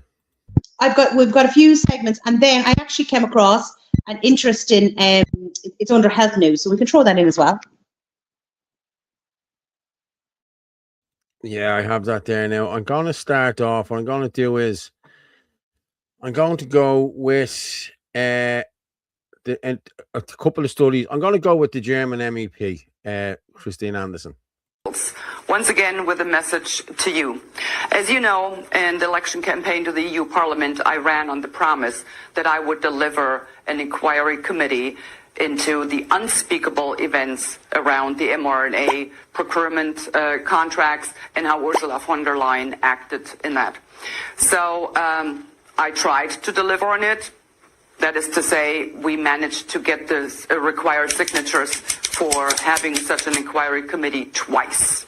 And both times, it was just simply buried in some unelected body behind closed doors so that you, the citizens, would not find out who is actually for transparency, who is actually for accountability of the Commission. Instead, like I said, they buried it behind closed doors with no one to ever know.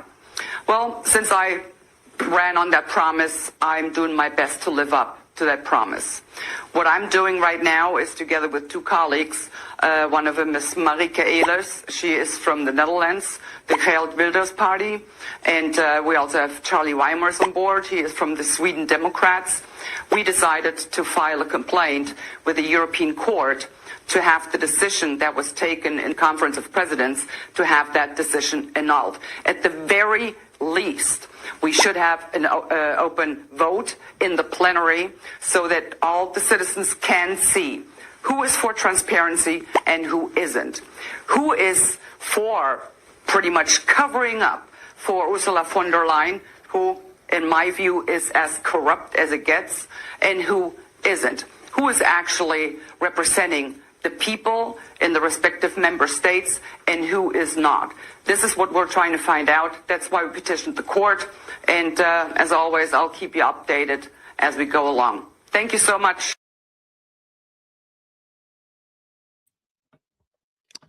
As you can see there, she's talking about the 35 billion in vaccines that she done the deal with Pfizer. That's what she wants to see, all of the documentation and the WhatsApp messages that they had. So that's what she's looking for, to hold these to accountability. She's very good.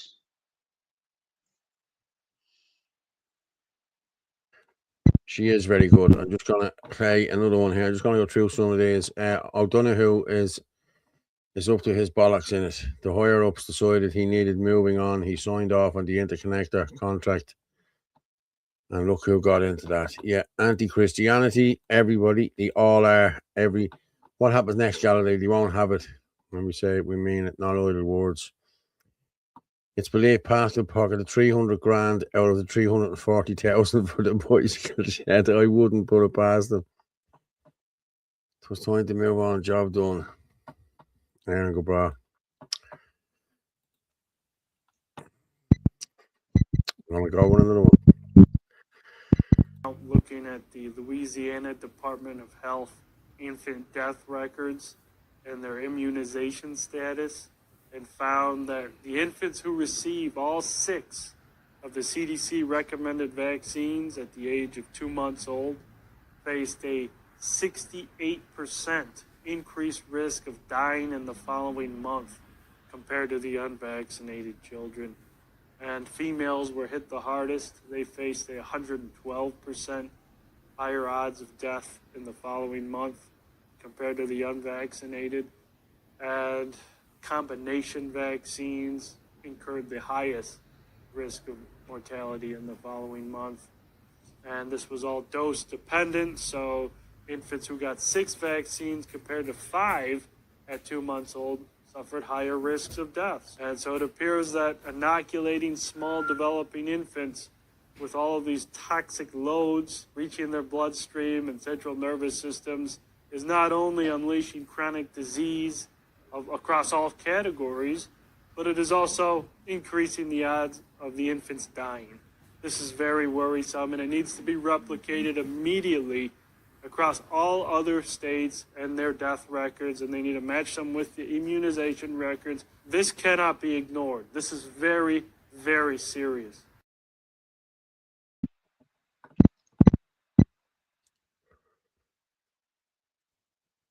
I'll let you talk about that for a second. Well, he says it all, doesn't he? I mean, this is extremely worrying. I mean, is there any studies been done on this? You know, I know there was that study, but like other studies to show what exactly is going on. I mean, how much risk are these babies at? But then would you be told? You probably wouldn't be. That's exactly it. You won't be told. But here's another one I'm going to play here now. This is the risk. Well, I'm just going to tell you in here, in a nutshell, what this is. All COVID vaccinated individuals should undergo cardiac screening. Our new study indicates that 1 to 3% of vaccinated individuals suffer subclinical heart damage, and sudden death can be first manifestation. So watch this. This is, wow.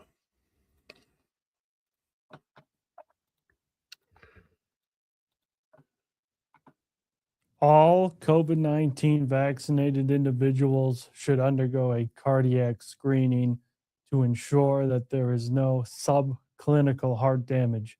We just published a peer-reviewed paper, and we found that approximately per dose, about 1 to 3% do suffer a form of heart damage. That means millions and millions of people across the globe have this form of heart inflammation and possibly cardiac scarring that can lead to sudden cardiac arrest. And so subclinical myopericarditis is not obvious, as you'll see in the figure here right next to me. So you may have some effort intolerance, so you exercise and you're more tired than usual. You might have some palpitations, and you may have some slight chest pain. But most concerningly is the very first manifestation of this syndrome can be sudden cardiac arrest or sudden death. And so it's very important to find out who has incurred this heart damage, the silent heart damage, and fix it and prevent the sudden death from occurring. And so in our paper, we outline a diagnostic and management approach to this silent heart damage in the best attempt to prevent sudden cardiac arrest among vaccine recipients. And so this includes many things. It includes imaging first to detect if there's any scarring or inflammation in the heart, MRIs, ECGs, as well as serial biomarker testing. So looking for BNP, troponin elevations. Is it improving over time? And if there is a detection of the subclinical myocarditis, then it's recommended to abstain from physical activity until these markers normalize.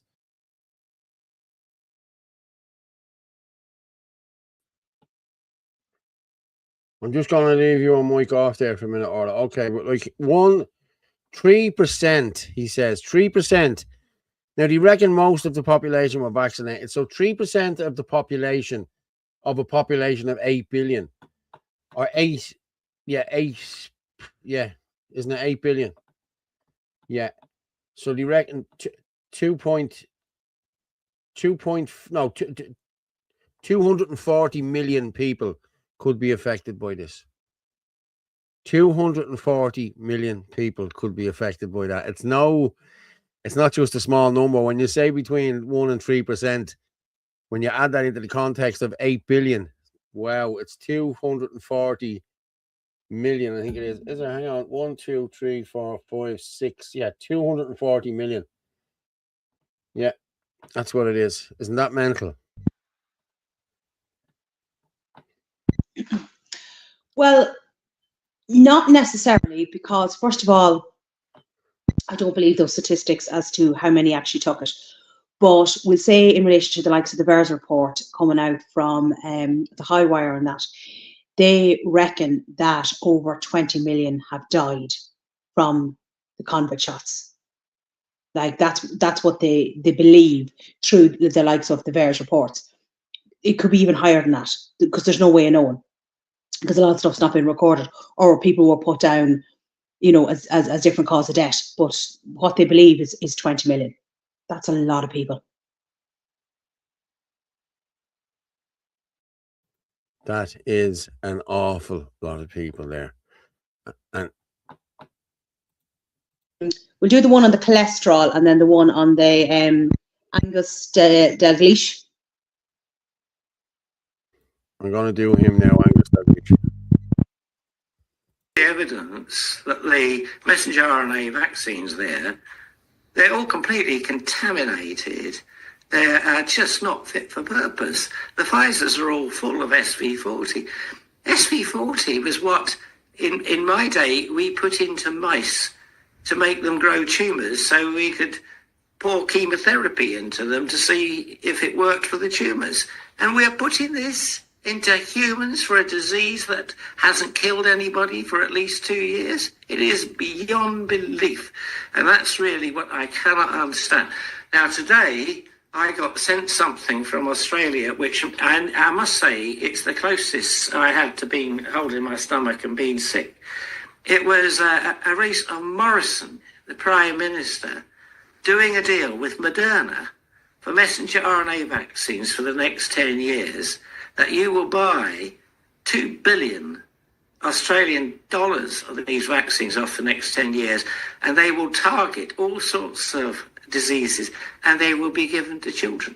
This is a gene therapy that they didn't. How much were they bribed to do that? Because I must say, if I was given $1 billion to do this, and it meant it going into children, I would walk away even if it was 10 billion. To me, it's beyond belief that you would even consider it. These people behind Moderna and Pfizer are just pure evil, and they must be held to account.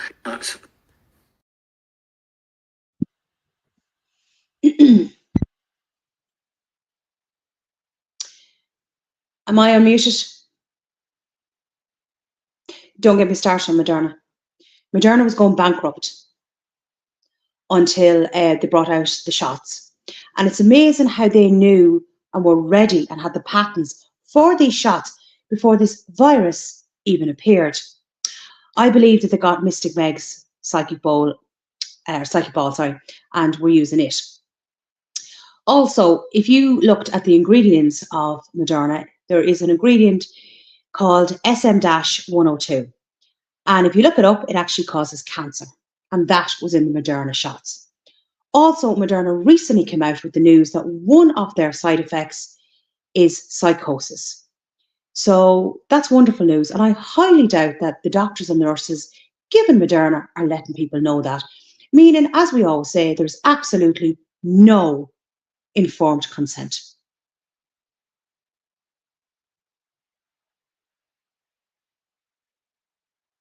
You're muted.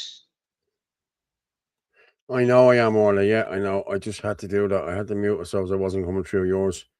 Angela Leggett, what's Angela saying? Pfizer in December had warned that the next few years will be bumpy, beginning with 2026 due to lower sales of its COVID vaccine and treatment. It sold part of the company from $2 billion, agreed today. Yeah.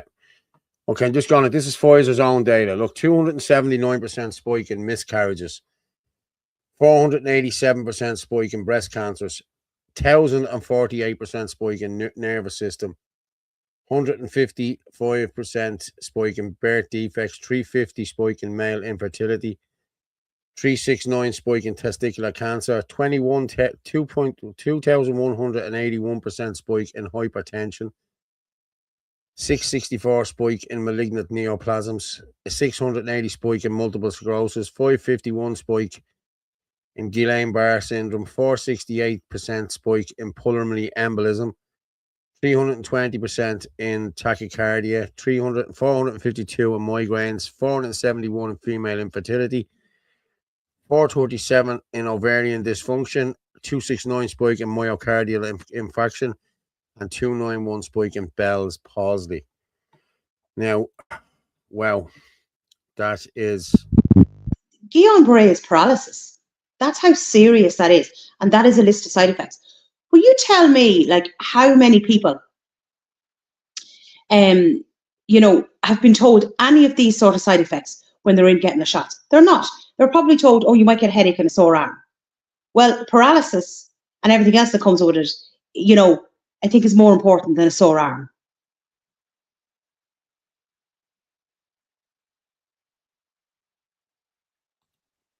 I agree, Orla. I do. Yeah, I'm just going to play. Okay, I'm going to play this health news one. I have 2 health news. Yeah. We'll play that one. I'm going to come back and finish up. Do you know what I have there? I'll tell you, I'm going to do this because how long does that go on for? Let me just have a look. While we're on the subject, okay. This is Ozempic, okay? While we're on the subject of vaccines and everything else, I thought we might as well play this Ozempic. So I'm going to play this. I'm going to come back and finish up and talk about that now in a minute.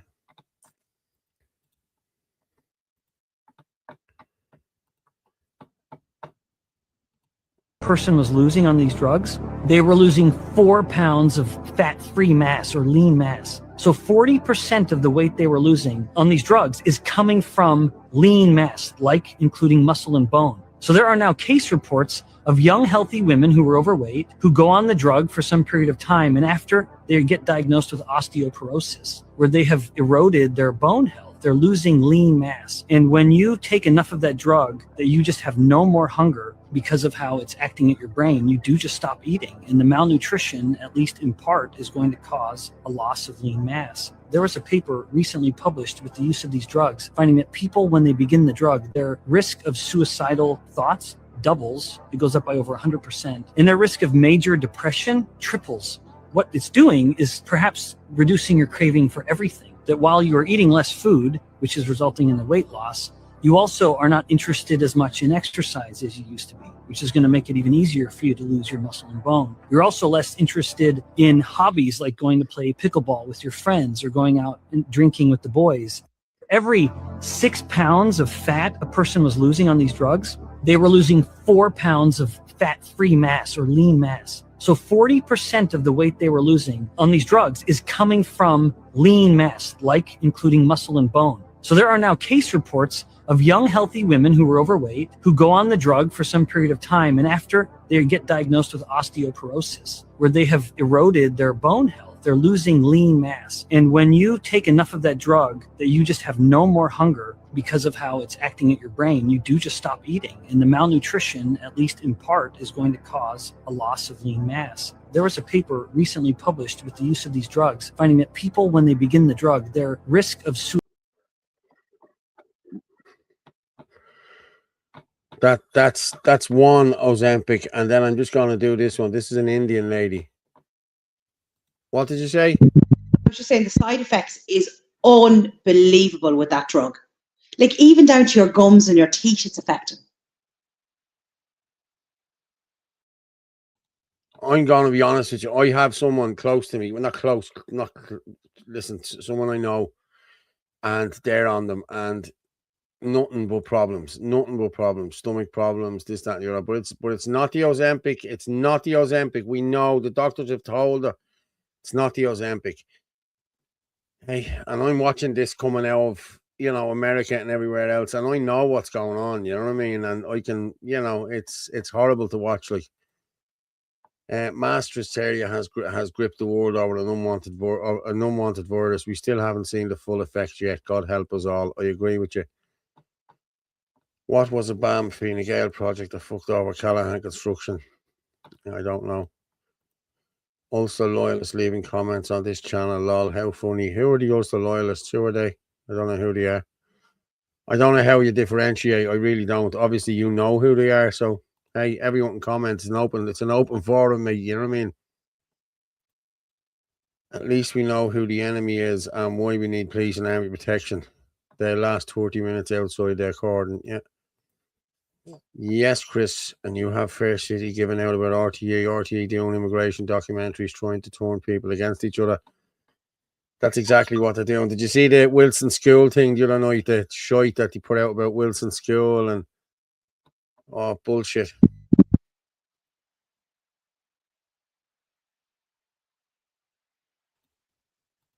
It's like anorexia. You lose all your muscles and fat, and your body eats away at your insides because there's no reserve to feed off. I know. They want everybody to look the same, unhuman. Yeah, that'll be me, Paul. Oh, okay, cool. That'll be you. Okay. Hey. Yeah, it's sheepdog a shit store. Okay, fair enough. Paul Boy is talking about me. Right, no problem. Hey. Ozempic sounds like an amphetamine, only less fun. Yes. I'm gonna let you hear this. This isn't. Hold on, let me just see if I got. Yeah, I'm gonna play this young one. This young one is very good. Yeah, and then we'll finish up. Should we finish up there?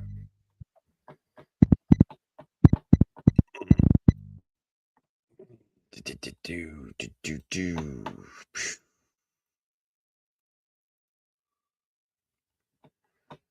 Lawsuit for Ozempic. There are major side effects happening, including vision loss and stomach paralysis. And the crazy thing is, Ozempic is not new, but it's new to the scene of losing weight. A lot of celebrities have said they've used this, and the thing is, it works and it works fast. So Novo Nordisk is the healthcare company that is making Ozempic, and they're denying the wrongdoing of these side effects. They said that Ozempic is safe to use as directed, but plaintiffs are arguing that it's wrongdoing because they didn't say exactly what would happen, like the long-term severe side effects of just using it for weight loss. They're saying the company did not fully disclose the risks. Not all users have had vision loss, which is terrible, or stomach paralysis, which is also terrible. So not everyone is affected, but enough people are where there's a $2 billion lawsuit on this. The main issue that I personally see with Ozempic is that it makes you not eat as much. So your metabolism runs like this, okay? And then after you don't eat, it doesn't need to work that much because there's not much food to process. And then after you're done with Ozempic, and then you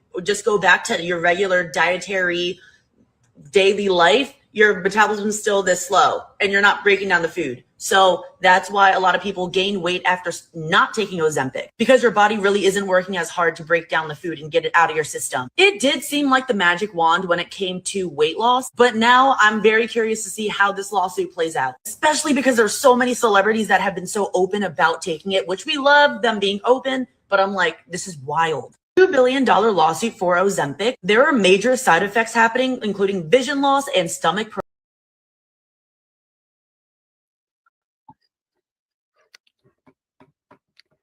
Yeah, so Ozempic, not a good thing, people. Look into it before you start doing it. You know what I mean? They tell you it's for diabetes and whatever, but listen, it's not good stuff. It's not. Beck says it all. Paul, do you want to play the one of the cholesterol? I actually find all this really fascinating. And there's a lot coming out about it now. Clove water has been used for centuries in natural medicine, and most people know nothing about it. Here's what it does.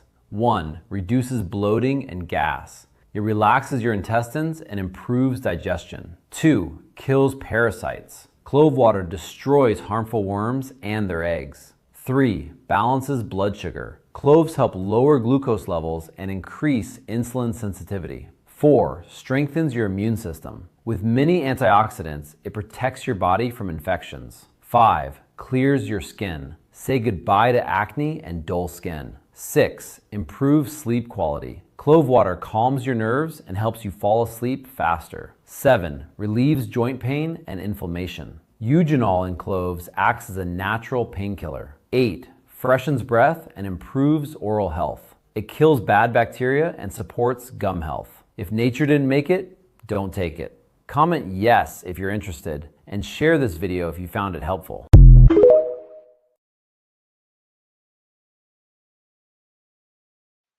That's the one on the clove water. I was just saying to play the one on the cholesterol. It's only 1 minute 26.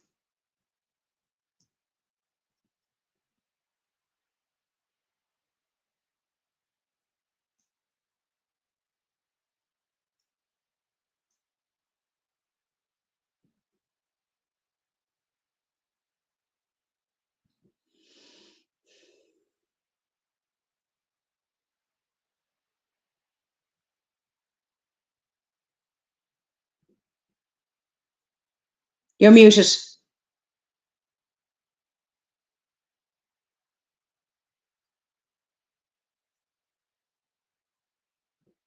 cholesterol? Is it friend? First of all, cholesterol has become a swear word. Everybody thinks it's evil. And the moment the cholesterol goes around 200, everybody gets a pill. You must understand that cholesterol is essential for life.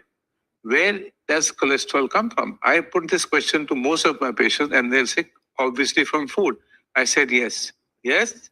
Not at all. 85% of the cholesterol is made by our body. If something is made in our body, how can it be bad? किस तरह हो सकता है? Cholesterol is deeply linked with our immunity. Does a damn good job for that. Deactivating bacteria, controlling infections, protecting damage, reducing the chances of AIDS, Alzheimer's, recovery from illness. All that is done by cholesterol. So the cholesterol varies in different times of the day, different seasons, different parts of the year.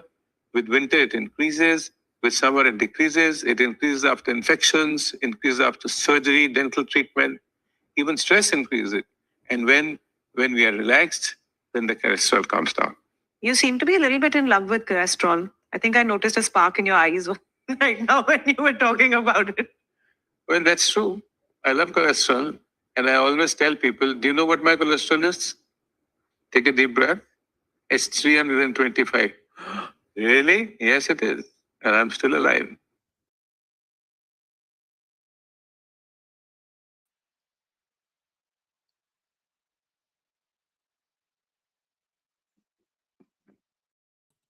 His cholesterol is 325 and he is still alive. Wow. But do you remember we spoke about that in the other videos? And it said that you need cholesterol. You need cholesterol. You need that healthy fat for your brain. That's very, very important. And that a lot of people who are very low cholesterol can end up with the likes of Alzheimer's and dementia. That there is a link, that you need healthy fat cells. So all these people who are on all these cholesterol tablets, that's getting rid of all that healthy fat, which the brain needs. So is this something else that is going on? No, I'm the same. And like, I've never given blood, ever. I've never went to the doctor for bloods or anything else. And Joyce was saying to me, well, oh, you're getting older now. You need to do that. You need to. The way I am, if it's not broke, let's not even go and get it serviced. You know what I mean? It's grand as it is.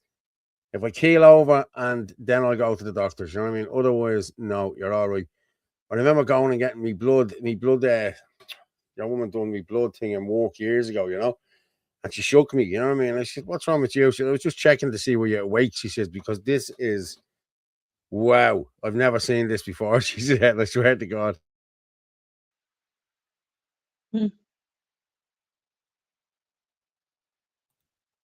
You're laughing there as though you'd find that not very hard to believe. Like, yeah. Well, I mean, you're very well, Paul, for 166. Nice, Sarah. Well, listen, we're going to finish up there tonight, people. I think we got enough out of the way there. Oh, hold on. I've one more video to play. I actually have two. Okay. Because I forgot to play one last week. Yeah, where are we? I'm going to play Liam's video first, but this is a video that was put together for us, so I'm just going to play this. Our mission is simple: to champion the unparalleled quality of Irish meat.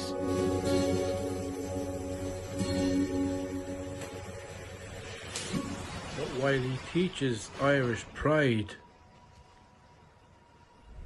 his own company, the meat importer, is bringing in hundreds of tons of foreign beef, substandard and imported, then packaged right here on your shelves.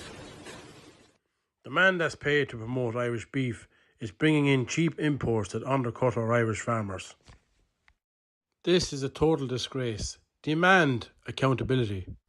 Last year, before the Mercosur deal was passed, they fed us 400 tons of carcinogenic beef, while the chairman of Board BIA is making a killing off it, Mr. Larry Moran. Mr. Moran is a prominent figure in the Irish agri-food sector, holding significant roles in both public and private spheres. His primary public appointment was the chairman of Board BIA, the Irish Food Board, a position he was appointed to in early 2024. In the private sector, Mr. Moran is the chief executive officer and co-founder of Dawn Farm Foods Limited.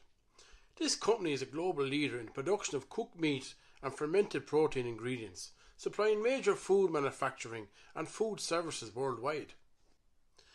Dawn Farm Foods is a key entity within the larger Arrow Group, which is one of Ireland's largest privately owned food businesses and is closely associated with the Queally family. The recent controversy surrounding Mr. Murren stems from the fact that Dawn Farm Foods, the company that he leads and is the CEO of, has confirmed that it sources and imports beef from Brazil, which has led to calls for his resignation from his role at Bord Bia, whose remit it is to promote Irish food and drink. Now in Ireland it looks like we are beginning to look at two choices. Halal slaughtered beef that has been reared here in Ireland, which the supermarkets claim they don't stock, when in fact they do, using vague codes and products to hide it. Or carcinogenic hormone pumped beef that has been industrial farmed in Brazil, where animals' welfare standards are extremely poor and the rainforest loses 1 acre per minute to produce the product, showing that their climate change alarmism is nonsense, designed to rob and control you. Are the Irish people beginning to wake up to the massive fraud and corruption and lack of transparency being inflicted upon them yet? By completely unscrupulous, homegrown, globalist individuals and groups. When are you going to say enough is enough? How many more scandals is it going to take?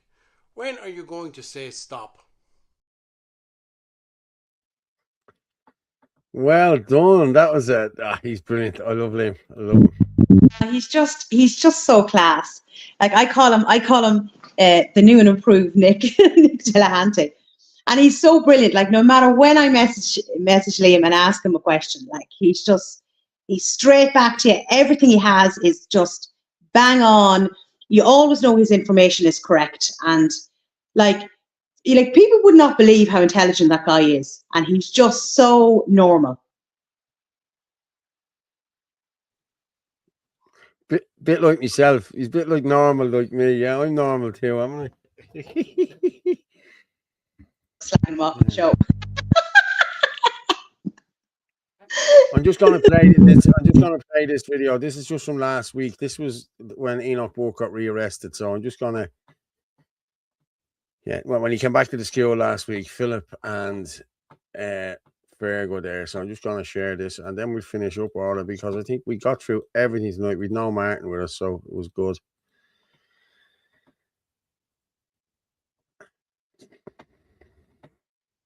Okay, guys, just leaving Wilson's Hospital now as we speak. There's no escape. The patrol car has been going by, but we're just heading away. Enoch is standing at the gates, steadfast as ever. Surreal situation here. Sickly. You feel sick in your stomach, Ferg, don't you? It's like... We certainly do, but the absolute magnitude of what this man's at the doing, what is exposed in this country, the corruption, the whole lot of it, it's absolutely phenomenal. And that's how he's going to get down the history books and stood on the righteous and the right side of history. It's an absolute... Said, like it does feel sickly, but at the same time it's a privilege there to be able to witness somebody with that courage and that tenacity to stand up to the system, the fanatical protection of transgenderism by the establishment. So much so that they will incarcerate a man for 500 days. I've suffered from it myself with a creche, and been prosecuted for going in and asking the manager about a creche pushing transgenderism on children. So the man is he's an unbelievable character. He's unbelievable principles, guys, and he's here today as he said he would be. Stood by his word, and he's not giving up, Ferg, and I don't think any of us should give up. He should be an example to everybody. Big time. He's never going to break him. He's never going to bend for anything. He's rooted in God, and that's where he draws his strength from. And God bless him, and God bless his family. Absolutely. All the best, folks. Thanks again.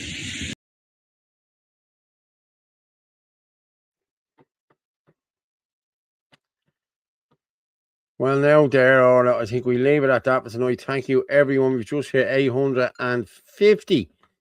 Fair play, not bad for a Wednesday night. So I'm just going to let you speak, Orla, and say... As I said, the lady I met today, really enjoyed it. Said it was absolutely brilliant, and she's going to be donating for a coffee.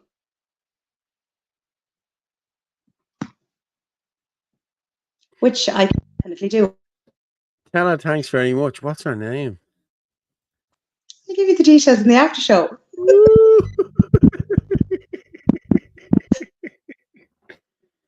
Oh, all right. I'm gonna drop you down there now. Fair play to you. Thanks for coming on. You unmute me. Unmute me. Go on. No, I was just slagging off Liam. I said, were you watching the show? And he said, oh, no, he's reading, right? And I said, all right. I said, we just played your video. I said, I may have slagged you off. Maybe I didn't. You're just going to have to watch. Oh, Lord. All right, then. All right. Thank you very much. I'll drop you down and talk to you in 2 minutes.